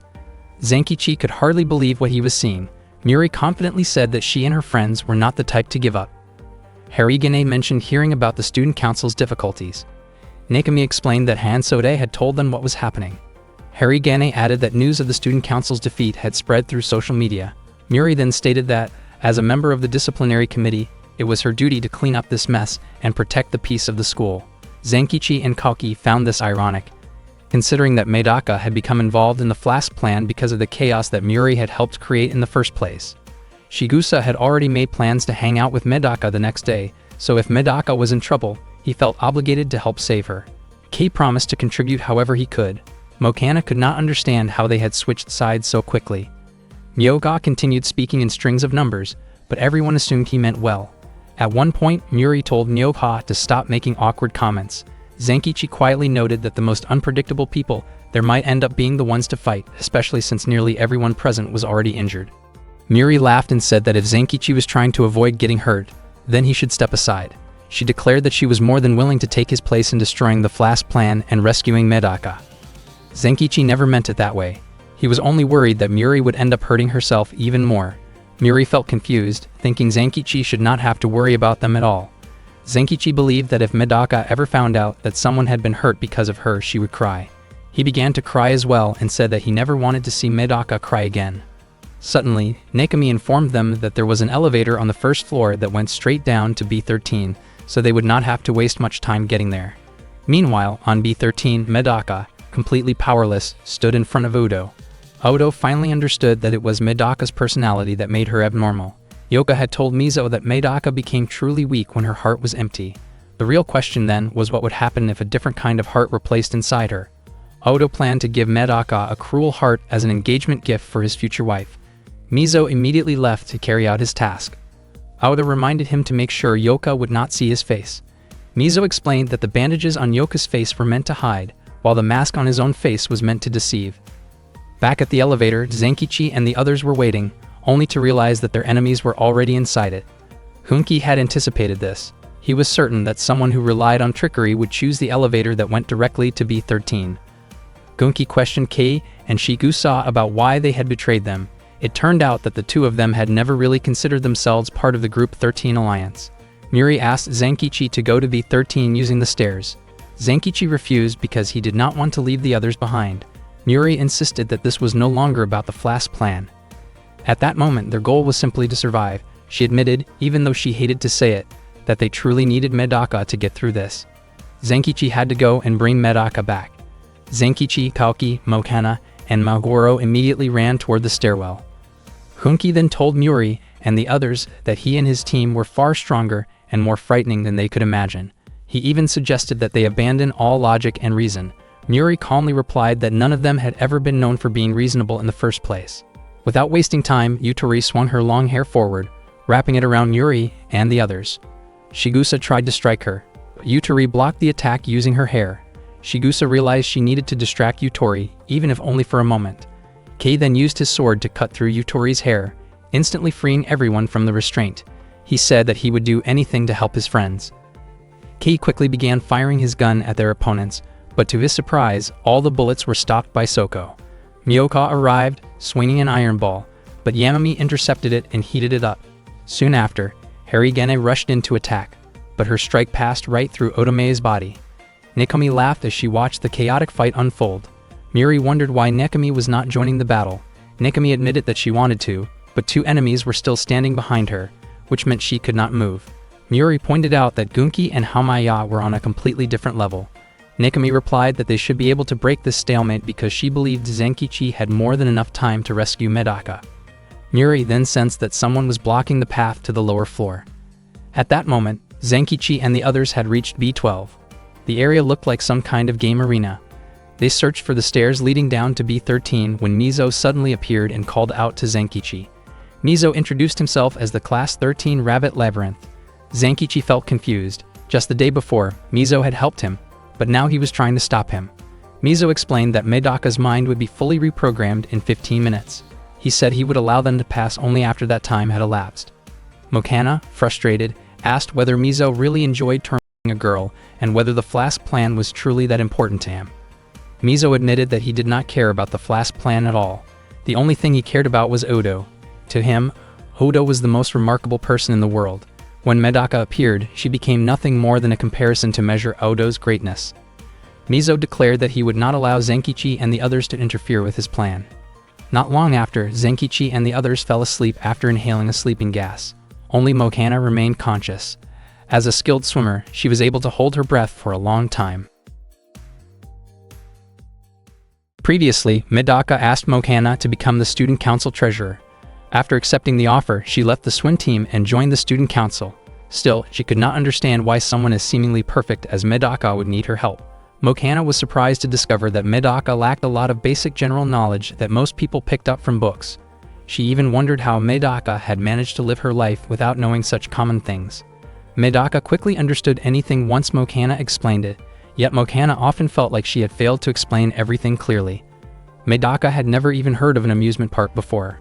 One Sunday, Mokana gathered her courage and invited Medaka to visit an amusement park. Her suspicions were confirmed. Upon arriving there, Medaka showed pure joy while trying the rides with Mokana. In that moment, Mokana realized that Medaka was simply an ordinary 15-year-old girl at heart. At another time, when everyone else fell asleep after inhaling a sleeping gas, Mokana remained awake because, as a professional swimmer, she had strong lung capacity and could hold her breath for a long time. She did not know anything about Flask's plan, but she could not tolerate the actions of those who had ruined a young girl's life. Mizo sensed that the situation had become serious. He actually did not want to fight Mokana. He questioned whether Mokana truly believed Medaka was just an ordinary girl and mocked the idea of calling someone so extraordinary a normal person. Mokana, filled with anger, let out a powerful scream that knocked Mizo back. She refused to let him insult her friend. Moments later, Mizo's body grew unsteady as he accidentally inhaled some of the sleeping gas, and he began to feel overwhelmingly drowsy. He pointed out that while Mokana's lung capacity could be used as an advantage, she still needed to breathe whenever she spoke, especially when she screamed. Suddenly, Mokana forced herself to stay awake again by digging her nails into her own skin. Mizo was shocked by what she did. He grew more curious about why Mokana was trying so hard, considering that she and Medaka had only met recently. He even assumed that Mokana must have once been Medaka's enemy. He could not understand why she was willing to push herself so far for Medaka's sake. Mokana believed that relationships were defined by the bonds she chose to build, not by past labels like friend or enemy. She valued the connection she formed in the present. Mizo realized that Mokana was being completely sincere and that she was not an opponent he could simply ignore. He knew he would be in trouble if he did not end the fight quickly before Mokana figured out the weakness behind his abnormal ability. Mokana admitted that she was more of a competitor than a fighter, but she was willing to struggle for her friend. She screamed as loudly as she could, and the sound caused the glass around them to shatter. Mizo suggested that she stop pushing herself and take a deep breath. He was certain that Mokana had already realized his abnormality allowed him to read other people's thoughts, meaning he would always know what she planned to do. Mizo believed that friendship could only exist between equals. Because of that, he claimed that Mokana, who was in the 11th grade, could never truly be friends with Medaka, who was in the 13th grade. He insisted that Medaka was in serious condition and that Mokana did not meet the requirements to save her, worry about her, or be close to her. Mizo admitted that he was close to Odo, yet he had never considered Odo a friend. In his view, a king was meant to stand alone. Mokana, on the other hand, thought about Zenkichi, who wanted to become someone capable of protecting Medaka, and Koki, who dedicated himself to helping Medaka out of gratitude. She admired their feelings, but she believed that, in the end, they were simply giving Medaka special attention. Mizo questioned why it was wrong to give special attention to someone extraordinary. Once again, Mokana forced herself to stay alert by pressing her nails into her skin, which made Mizo uneasy. Mokana believed that all the special attention Medaka received only made her feel lonelier. She felt that everyone was foolish for focusing only on how amazing Medaka was without trying to understand how she truly felt. Mizo was confused by how Mokana spoke as if she understood Medaka so well. Mokana did not need to read Medaka's thoughts. She believed she understood Medaka, simply because they were friends and because Medaka had personally asked for her help. Mokana felt confident that she could defeat Mizo and save Medaka. After that, she hoped to take everyone to the amusement park together. Mizo was reminded of his childhood. Being surrounded by crowds had always given him headaches because his mind-reading ability never stopped working. One day, while he was at a game center, Odo approached him and asked him to say what Odo was thinking at that moment. Mizo had been deeply amazed by Odo. He felt as if he had been born to meet Odo and that his ability existed so he could truly understand him.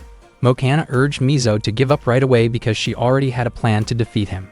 She was convinced that Mizo's abnormal ability had a fatal weakness. Mizo calmly stated that he could read what Mokana was planning and said her efforts were pointless. Mokana did not expect that her attempt to provoke him would backfire. She realized that no one seemed able to match Mizo. She considered acting randomly instead of overthinking her next move, even though she was unsure whether she could control her own movements. Fear filled her, and she wanted to run, but she knew she had to continue for the sake of her friends because she was the student council treasurer. Without thinking any further, Mokana took a deep breath. Even Mizo seemed confused about what she was about to do. Suddenly, Mizo let out a loud cry, causing glass around the area to fall and scatter. His clothes were torn and he appeared to be in pain. At that moment, Mokana recalled her earlier suspicion when Mizo claimed he could read other people's thoughts. She remembered how surprised he looked every time she hurt her own fingernails. That was when she realized that Mizo was also feeling the pain she felt. She understood that he had been holding it in this whole time. It was not just physical pain. Mokana realized that Mizo could also sense her anger and even her drowsiness. She began to suspect that the sleeping gas had been Mizo's only trick to stop her and the others. She believed Mizo had been trying every possible way to make her lose the will to fight because he did not truly know how to harm or confront her directly. Mokana said that Mizo acted as if he were the key figure of the group of 13, when in reality he might have been the kindest member of them all. Because he could feel other people's sadness and pain, she believed that made him one of the kindest people in the world. She pleaded with Mizo to understand her feelings so she could save Medaka. Mizo then realized the weakness in his abnormal ability. He could always tell when someone was being sincere, honest, and truly serious. He could not resist when Mokana spoke without pretending. His weakness was being influenced by the emotions of others. Just as he was about to accept Mokana's outstretched hand, Odo suddenly arrived and stopped him. Odo questioned why Mizo allowed himself to be swayed by Mokana. He described Mizo as being like the wind, always changing direction. Odo told him not to pay attention to tears, friendship, or suffering, and insisted that Mizo should only draw inspiration from his strength alone. Mokana immediately recognized the man standing before her as Odo. She wondered why he was there when he was supposed to be on floor B13. In an instant, Mizo shifted his stance and sided with Odo. Odo warned Mizo not to let anyone see his true nature. Mizo apologized and asked whether Odo had already finished reconditioning Medaka's mind on floor B13. Odo explained that the process was complete and that he had come to pick up Mizo because of his mind-reading ability. Meanwhile, Yoka and Itami were near Medaka, waiting for her to regain consciousness after the experiment she had gone through with Odo. Yoka encouraged Medaka to stay calm and rest, but Medaka insisted on going to meet someone right away. At the same time, Mokana was shocked to learn that Medaka's mind had been manipulated. She believed Odo and Mizo had lied to her and called Odo a great deceiver.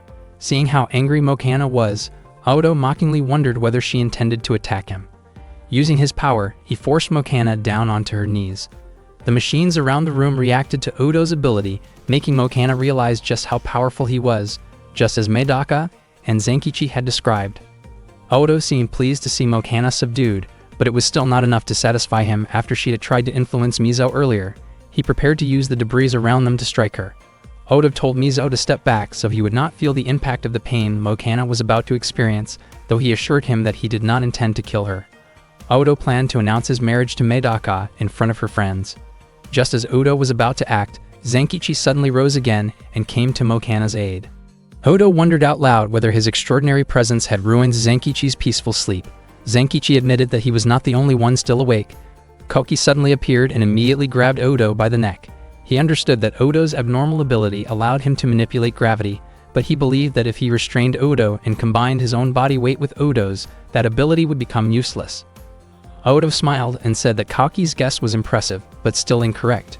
With ease, he used his power to push Koki away. It became clear that Odo's abilities included hypnosis, telekinesis, and gravity manipulation.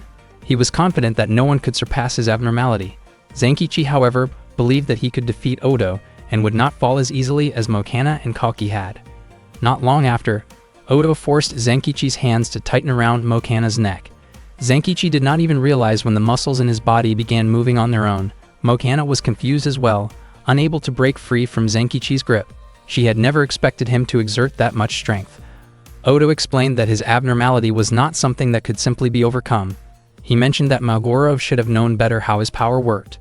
From behind a wall, Maguro responded that he was not the kind of person who revealed a friend's secrets. Hearing that, Odo laughed and commented that Maguro was honorable in some ways, yet cunning enough to let his friends struggle while he stayed hidden. According to Odo, Maguro preferred waiting in the shadows for an opening rather than helping directly. He wondered why Maguro did not simply explain his abnormality to the others. Maguro finally stated that Odo's ability was the opposite of Mizo's. If Mizo's power allowed him to read minds, then Odo's allowed him to control them. Zenkichi and the others were shocked to hear this. Odo explained that his power released EMP-like waves that stimulated motor nerves. Mizo's abnormality allowed him to receive, while Odo's allowed him to send. That was why Odo could manipulate both people and machines. He claimed to be the ultimate ruler, saying that other people's bodies would obey his commands more than their own will. Zenkichi struggled desperately to pull his hands away from Mokana. He did not care who Odo was, but in his view, Odo had no right to tamper with Medaka's mind. Odo was surprised that Zenkichi managed to break free from his control, while his attention was momentarily distracted. Odo asked if Zenkichi was upset because he had altered Medaka's mind. Zenkichi admitted that he was. It was not only about Medaka, but also about the belief that no human had the right to control another person's mind. He questioned whether Odo enjoyed having people completely under his command. In Zenkichi's eyes, if Medaka's mind were changed, then she would no longer be Medaka. Odo seemed impressed by Zenkichi's thoughts and remarked that Zenkichi might not be so different from him. He wondered whether Zenkichi had ever hoped that Medaka would change herself. He questioned whether Zenkichi ever felt that Medaka wasted time fighting Shikusa, or when she cried during her fight with Kei, or when she fell for Yoka's trick. Odo pushed further, asking if Zenkichi had ever wished that Medaka would stop acting so rigidly idealistic and instead become a more ordinary girl. Zenkichi admitted that Medaka often treated him and their friends with overwhelming concern. He had hoped she would ease up on that, but that did not mean he would allow Odo to interfere with her mind.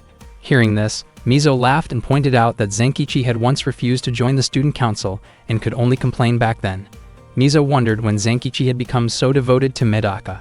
He even suggested that Medaka had influenced Zenkichi just as strongly. According to Mizo, Medaka and Odo were not so different when it came to influencing others.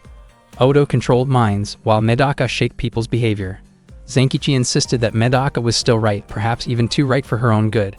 Odo replied that Zenkichi sounded arrogant for believing that anything considered right must automatically be accepted. Soon after, Medaka arrived and admitted that she had been wrong for acting overly self-righteous. She stated that the new version of herself had been revised.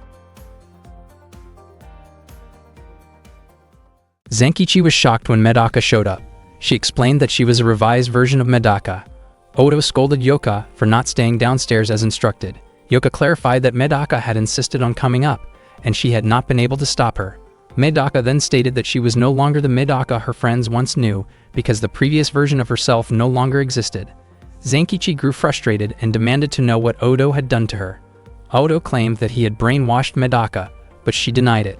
She explained that she had not been brainwashed at all, but had instead come to a realization after 13 years, waking up from what she described as a long nightmare, in which she believed she had been born solely to help others. Odo's original plan had been to reshape Medaka into the kind of girl he desired. However, that plan failed because Medaka's heart was like a sealed egg within her, quietly waiting for the right moment to hatch. Suddenly, Medaka announced that the student council would cooperate with the Flask plan, and that she would join Group 13 to help ensure its success. Zenkichi was furious and demanded to know what she meant. Medaka explained that she was now acting rationally, while her former self had simply been playing around. She believed that she had been born to perfect herself, and that her mission was to fully realize her own extraordinary nature and greatness. She intended to use the Flask plan to achieve that goal. Since the Flask plan aimed to create a perfect human being, Medaka decided to use it for her own personal purpose. In that moment, it felt as if she had returned to a state where her abnormal nature fully controlled her. Zenkichi pleaded with her to speak like the Medaka he knew. Kalki reminded everyone that the Flask plan was a dangerous project that could put every student in the school at risk. Medaka, however, believed that the students of Hakoniwa Academy should feel honored to contribute to their student council president's pursuit of perfection.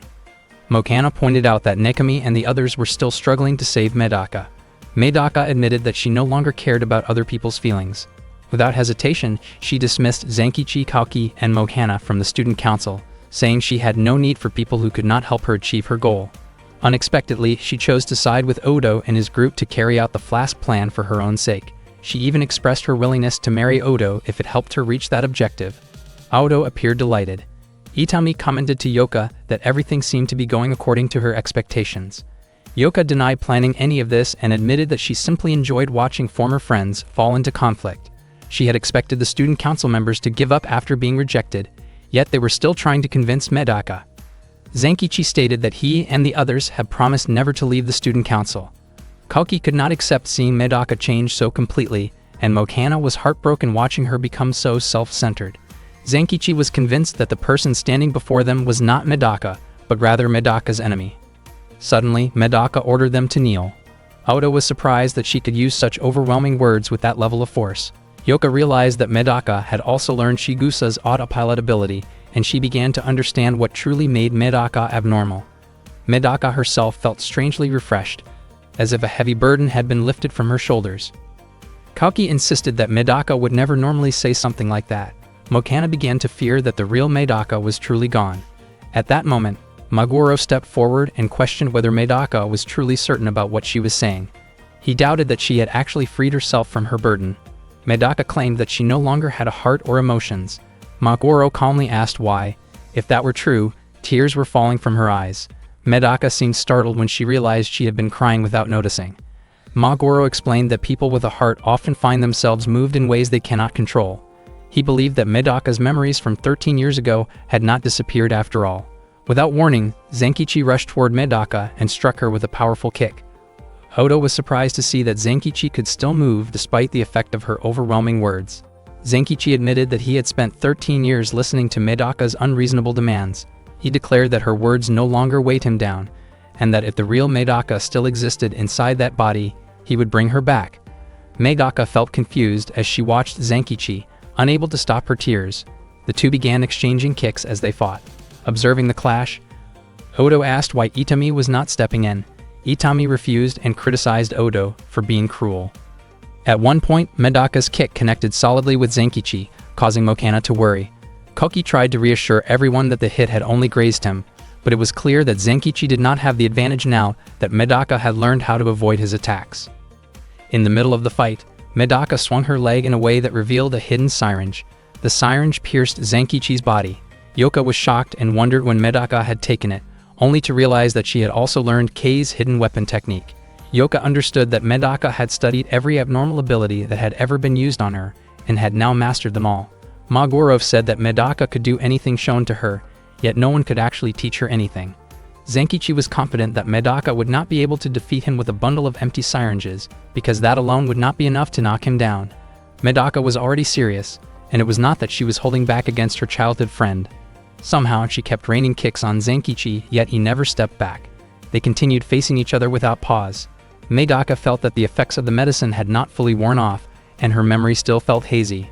She also felt that her focus was not as sharp as it should be, which made her movements less precise. Medaka believed that once she regained that sharpness, she would become perfect again.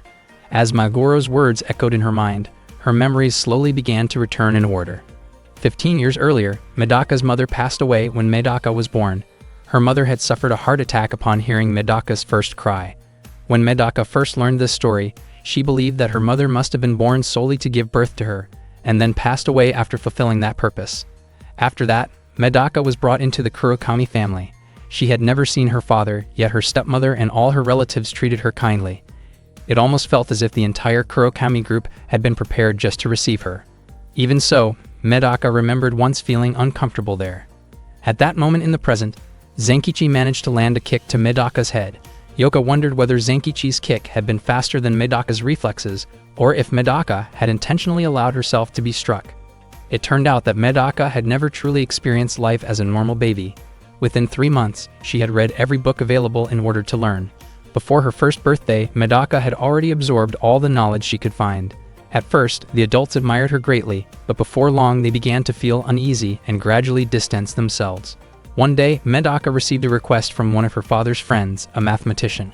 Medaka solved the complex problem almost instantly. Not long after that, she heard that the man had resigned from his job. Meanwhile, Zenkichi noticed that Medaka had started to slow down during their sparring sessions.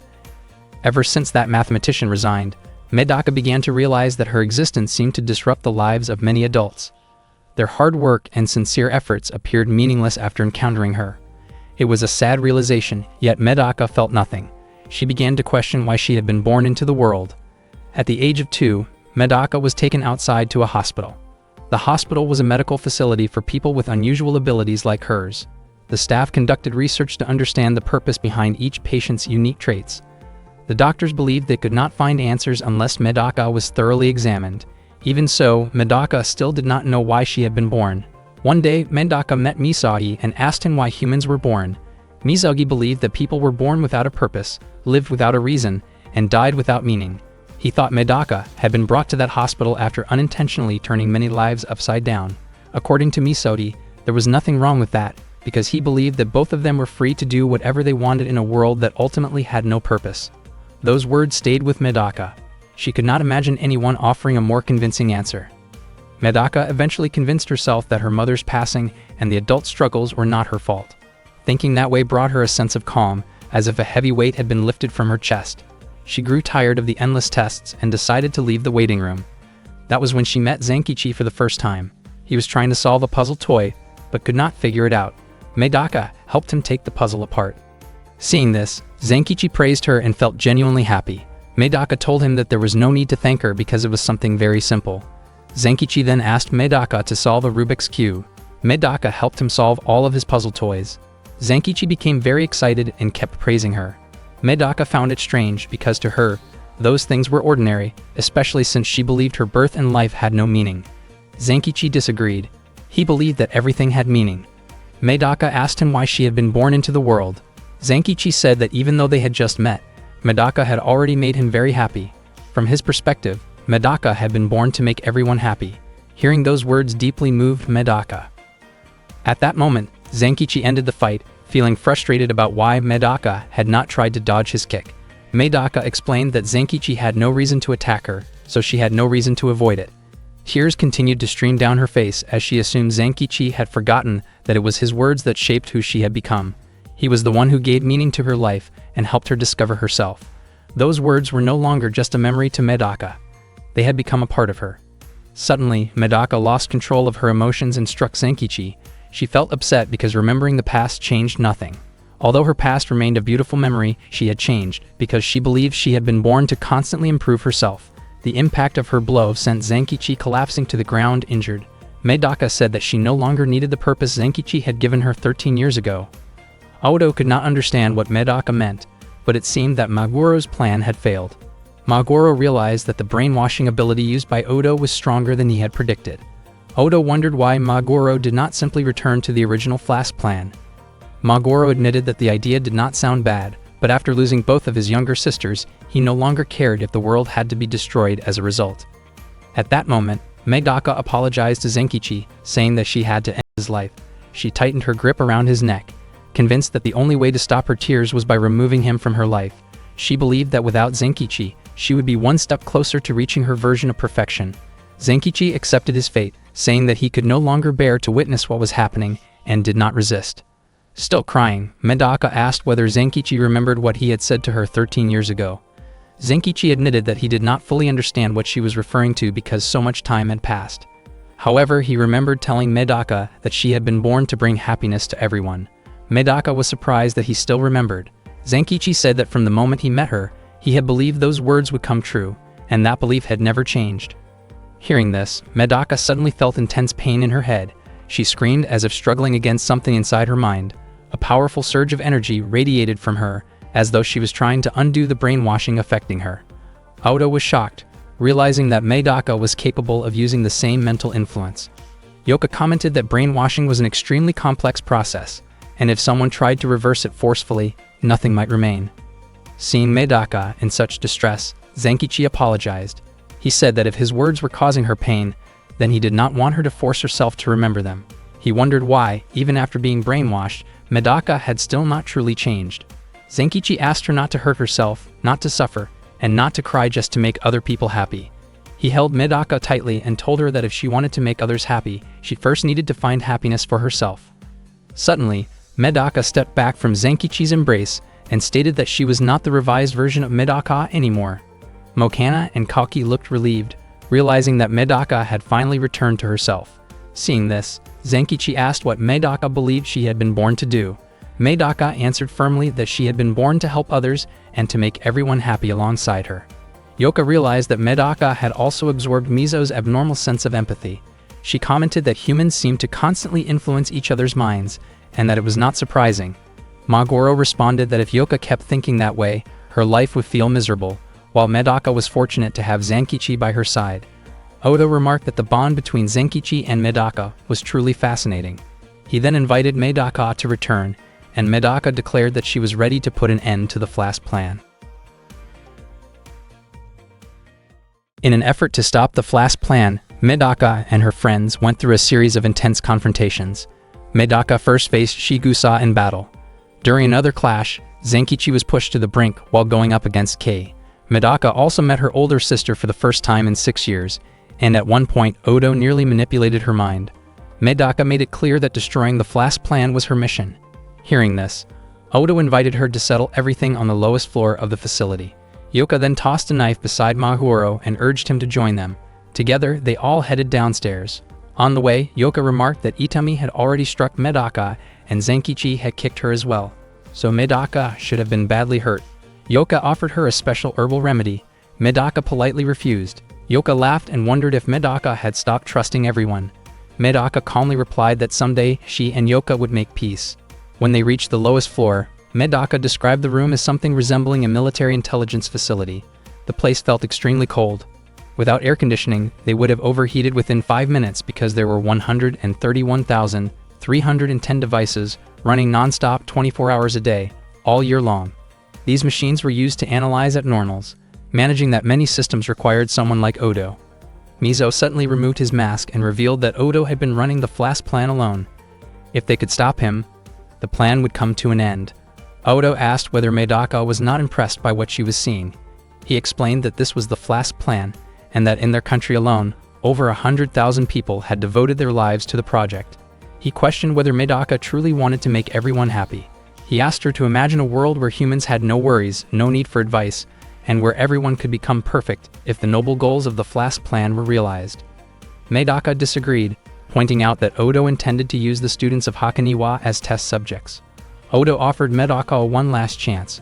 He said he would not insist that she become his wife, but he wanted her to cooperate with the Flask plan. If she did not want anyone to suffer, she could use her brilliant mind to prevent harm while helping the project succeed. According to Odo, that would make everyone happy. Medaka admitted that the offer sounded tempting, but she still refused. Creating perfect humans in her view was impossible.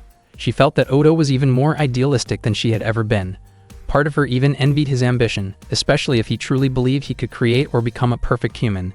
Still, she believed that humans could never be perfect without their imperfections. As the president of the student council, Medaka wanted students to chase their dreams, but Odo's dream felt like a nightmare. Hearing this, Itami grew very emotional.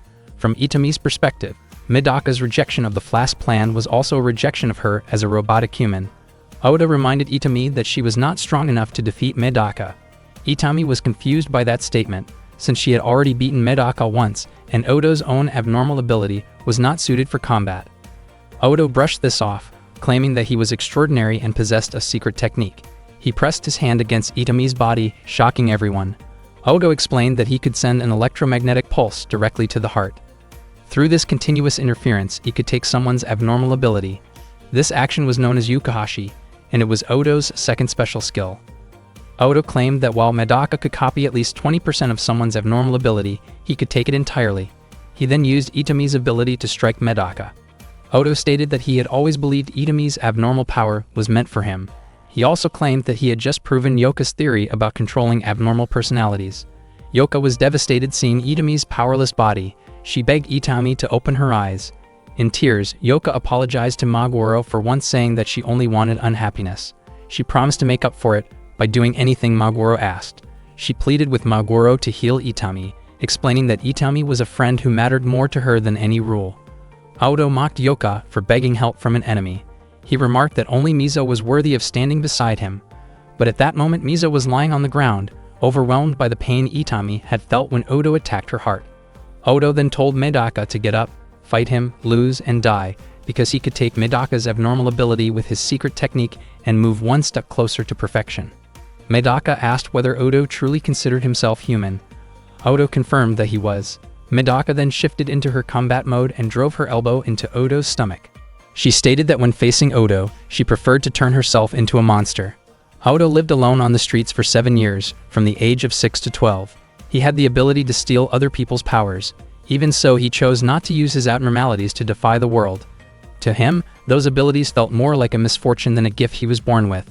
At the age of 6, he made his first test by trying to control his own abnormality. He decided to leave his parents because he believed they would try to take advantage of him if they ever found out about his powers.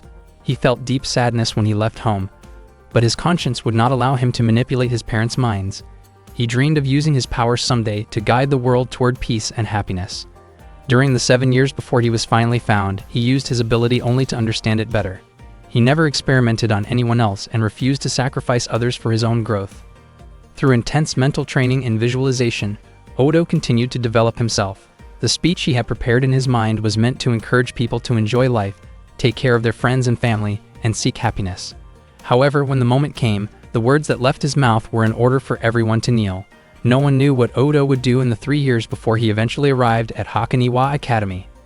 At the same time, Medaka took on a different form and admitted that she preferred herself as a monster. She tried to use her ability to command Odo, but he refused to obey her because he saw himself as a king. The two of them clashed fiercely, using the full extent of their abilities. Meanwhile, Maguro was checking on Itami's condition. Yoka asked whether Itami would be okay. Maguro told him not to worry and reminded him of the words he had once said. He asked Yoka to promise that he would never wish for his own unhappiness, and Yoka agreed. As Medaka and Odo's battle continued, Odo used Itami's abnormality that he had previously stolen. Unexpectedly, the force of his kick was strong enough to shatter concrete. If Medaka had tried to block it directly, her arm could have been seriously injured. To Odo's surprise, Medaka launched another attack and explained that she had already healed the injury from his kick by using Itami's healing ability. He had not expected her to use healing as a form of defense. Odo grew frustrated and questioned whether Medaka still considered herself human. She denied it and stated that she was a monster. At that moment, Odo believed she must have been using one of his stolen abnormalities. Maguro corrected him. He explained that Odo's ability to steal other people's abnormalities only worked by taking the target's power itself. Odo, still irritated, asked what Medaka's abnormality truly was. Maguro explained that Medaka could do anything other people could do, and even things they could not. He believed Yoka had already figured out the answer. Maguro wondered why Yoka had not told everyone, even though he was a supervisor of the Flask Plan. Yoka explained that he had not felt anything when Medaka was repeatedly attacked by Muri. Afterward, she used Chigusa's reflex ability and could switch it on or off at will. The same applied to Mizo's ability. Her abnormality was so profound that she could sense the suffering of others, yet Medaka could freely decide when to activate or deactivate that sensitivity. That was why Medaka could treat the heaviest burdens as if they were nothing, and even reset her own mindset when necessary. In the end, she gained full control while in her former war mode, a state that previously required her to lose control. Medaka could now fully command herself and use 120% of her power. Hearing this, Odo was shocked. He had spent 7 years trying and failing to achieve that level of control, yet Medaka managed to do it. She did not take other people's abilities. Instead, she mastered and perfected them. Maguro stated that Odo's level was close to Medaka's. While Odo could use other abnormalities at full strength, Medaka could use them in their perfected form. According to Maguro, if Odo could perfect his own abnormality, he might be able to stand against Medaka. Odo was stunned by this idea. Maguro added that the headmaster had been carefully observing Medaka's movements all along. If he had known earlier, he would have done everything in his power to keep Medaka away from the situation. Medaka then stated that she was not perfect. She described herself as a monster pretending to be human and simply playing around. Odo felt anger when he heard her say that. Many members of Class 13 had risked everything to refine their abnormalities, yet Medaka referred to it as nothing more than a game. Odo referred to himself as a king, and Medaka might have seemed like a monster in his eyes. Still, he believed that Medaka had no right to possess abnormalities that surpassed his own. Medaka calmly sensed that Odo seemed hungry and invited him to take her abnormality as he pleased. Zenkichi was confused by what Medaka was saying. Maguro told Zenkichi not to worry, because Medaka clearly had no hesitation about ruining Flask's plan. Odo used his power to steal Medaka's abnormality, convinced that doing so would allow him to control it. He became overjoyed and prepared himself to become like Medaka. However, only moments later, he felt himself sinking into darkness. His body slowly seemed to fade, and he encountered a frightening girl within that void. Odo panicked and screamed in terror. Not long after, he was thrown back while still attempting to take Medaka's abnormality. Odo could not believe that Medaka lived alongside something like that within herself. He had never imagined that darkness and a terrifying presence existed inside her. Unwilling to face that reality, he called Medaka a monster. Then he fell silent when Medaka stared at him. Odo admitted defeat and no longer saw himself as a king. He promised to shut down the Flask plan and asked Medaka for forgiveness. Medaka asked if that was all he had to say.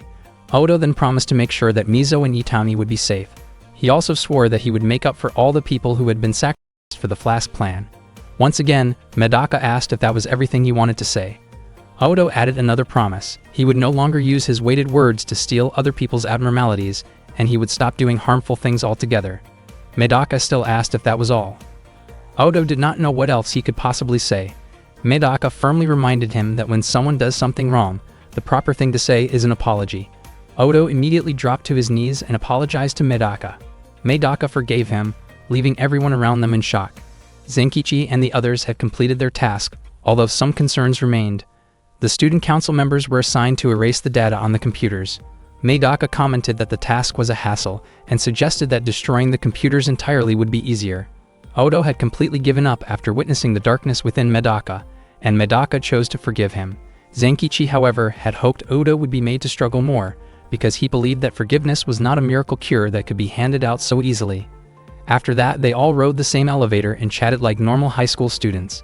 Seeing Zenkichi unusually quiet, Maguro asked what was wrong with him. Zenkichi brushed it off by saying he was hungry and thinking about what he would eat for dinner. He even started thinking about inviting Hansode to go eat yakiniku with him. Medaka then asked Odo to use his weighted words to stop the students who were still fighting on the first floor. Odo agreed to do it. However, when they arrived, they were met with a disturbing sight. All of the students were pinned down in the same way. There was no clear winner or loser in that struggle. Zenkichi could not understand how it had happened, or whether they had somehow taken each other down at the same time. Suddenly, someone appeared and stated that it was impossible for them to have done that to each other. All 14 of them had been struck in the exact same manner, and no abnormality would allow someone to harm themselves like that. He was certain that a third party was responsible. He wondered why anyone would entertain themselves with such a cruel display. That person was Misori. Medaka felt irritated when she saw him, while Misagi greeted her with his usual smile.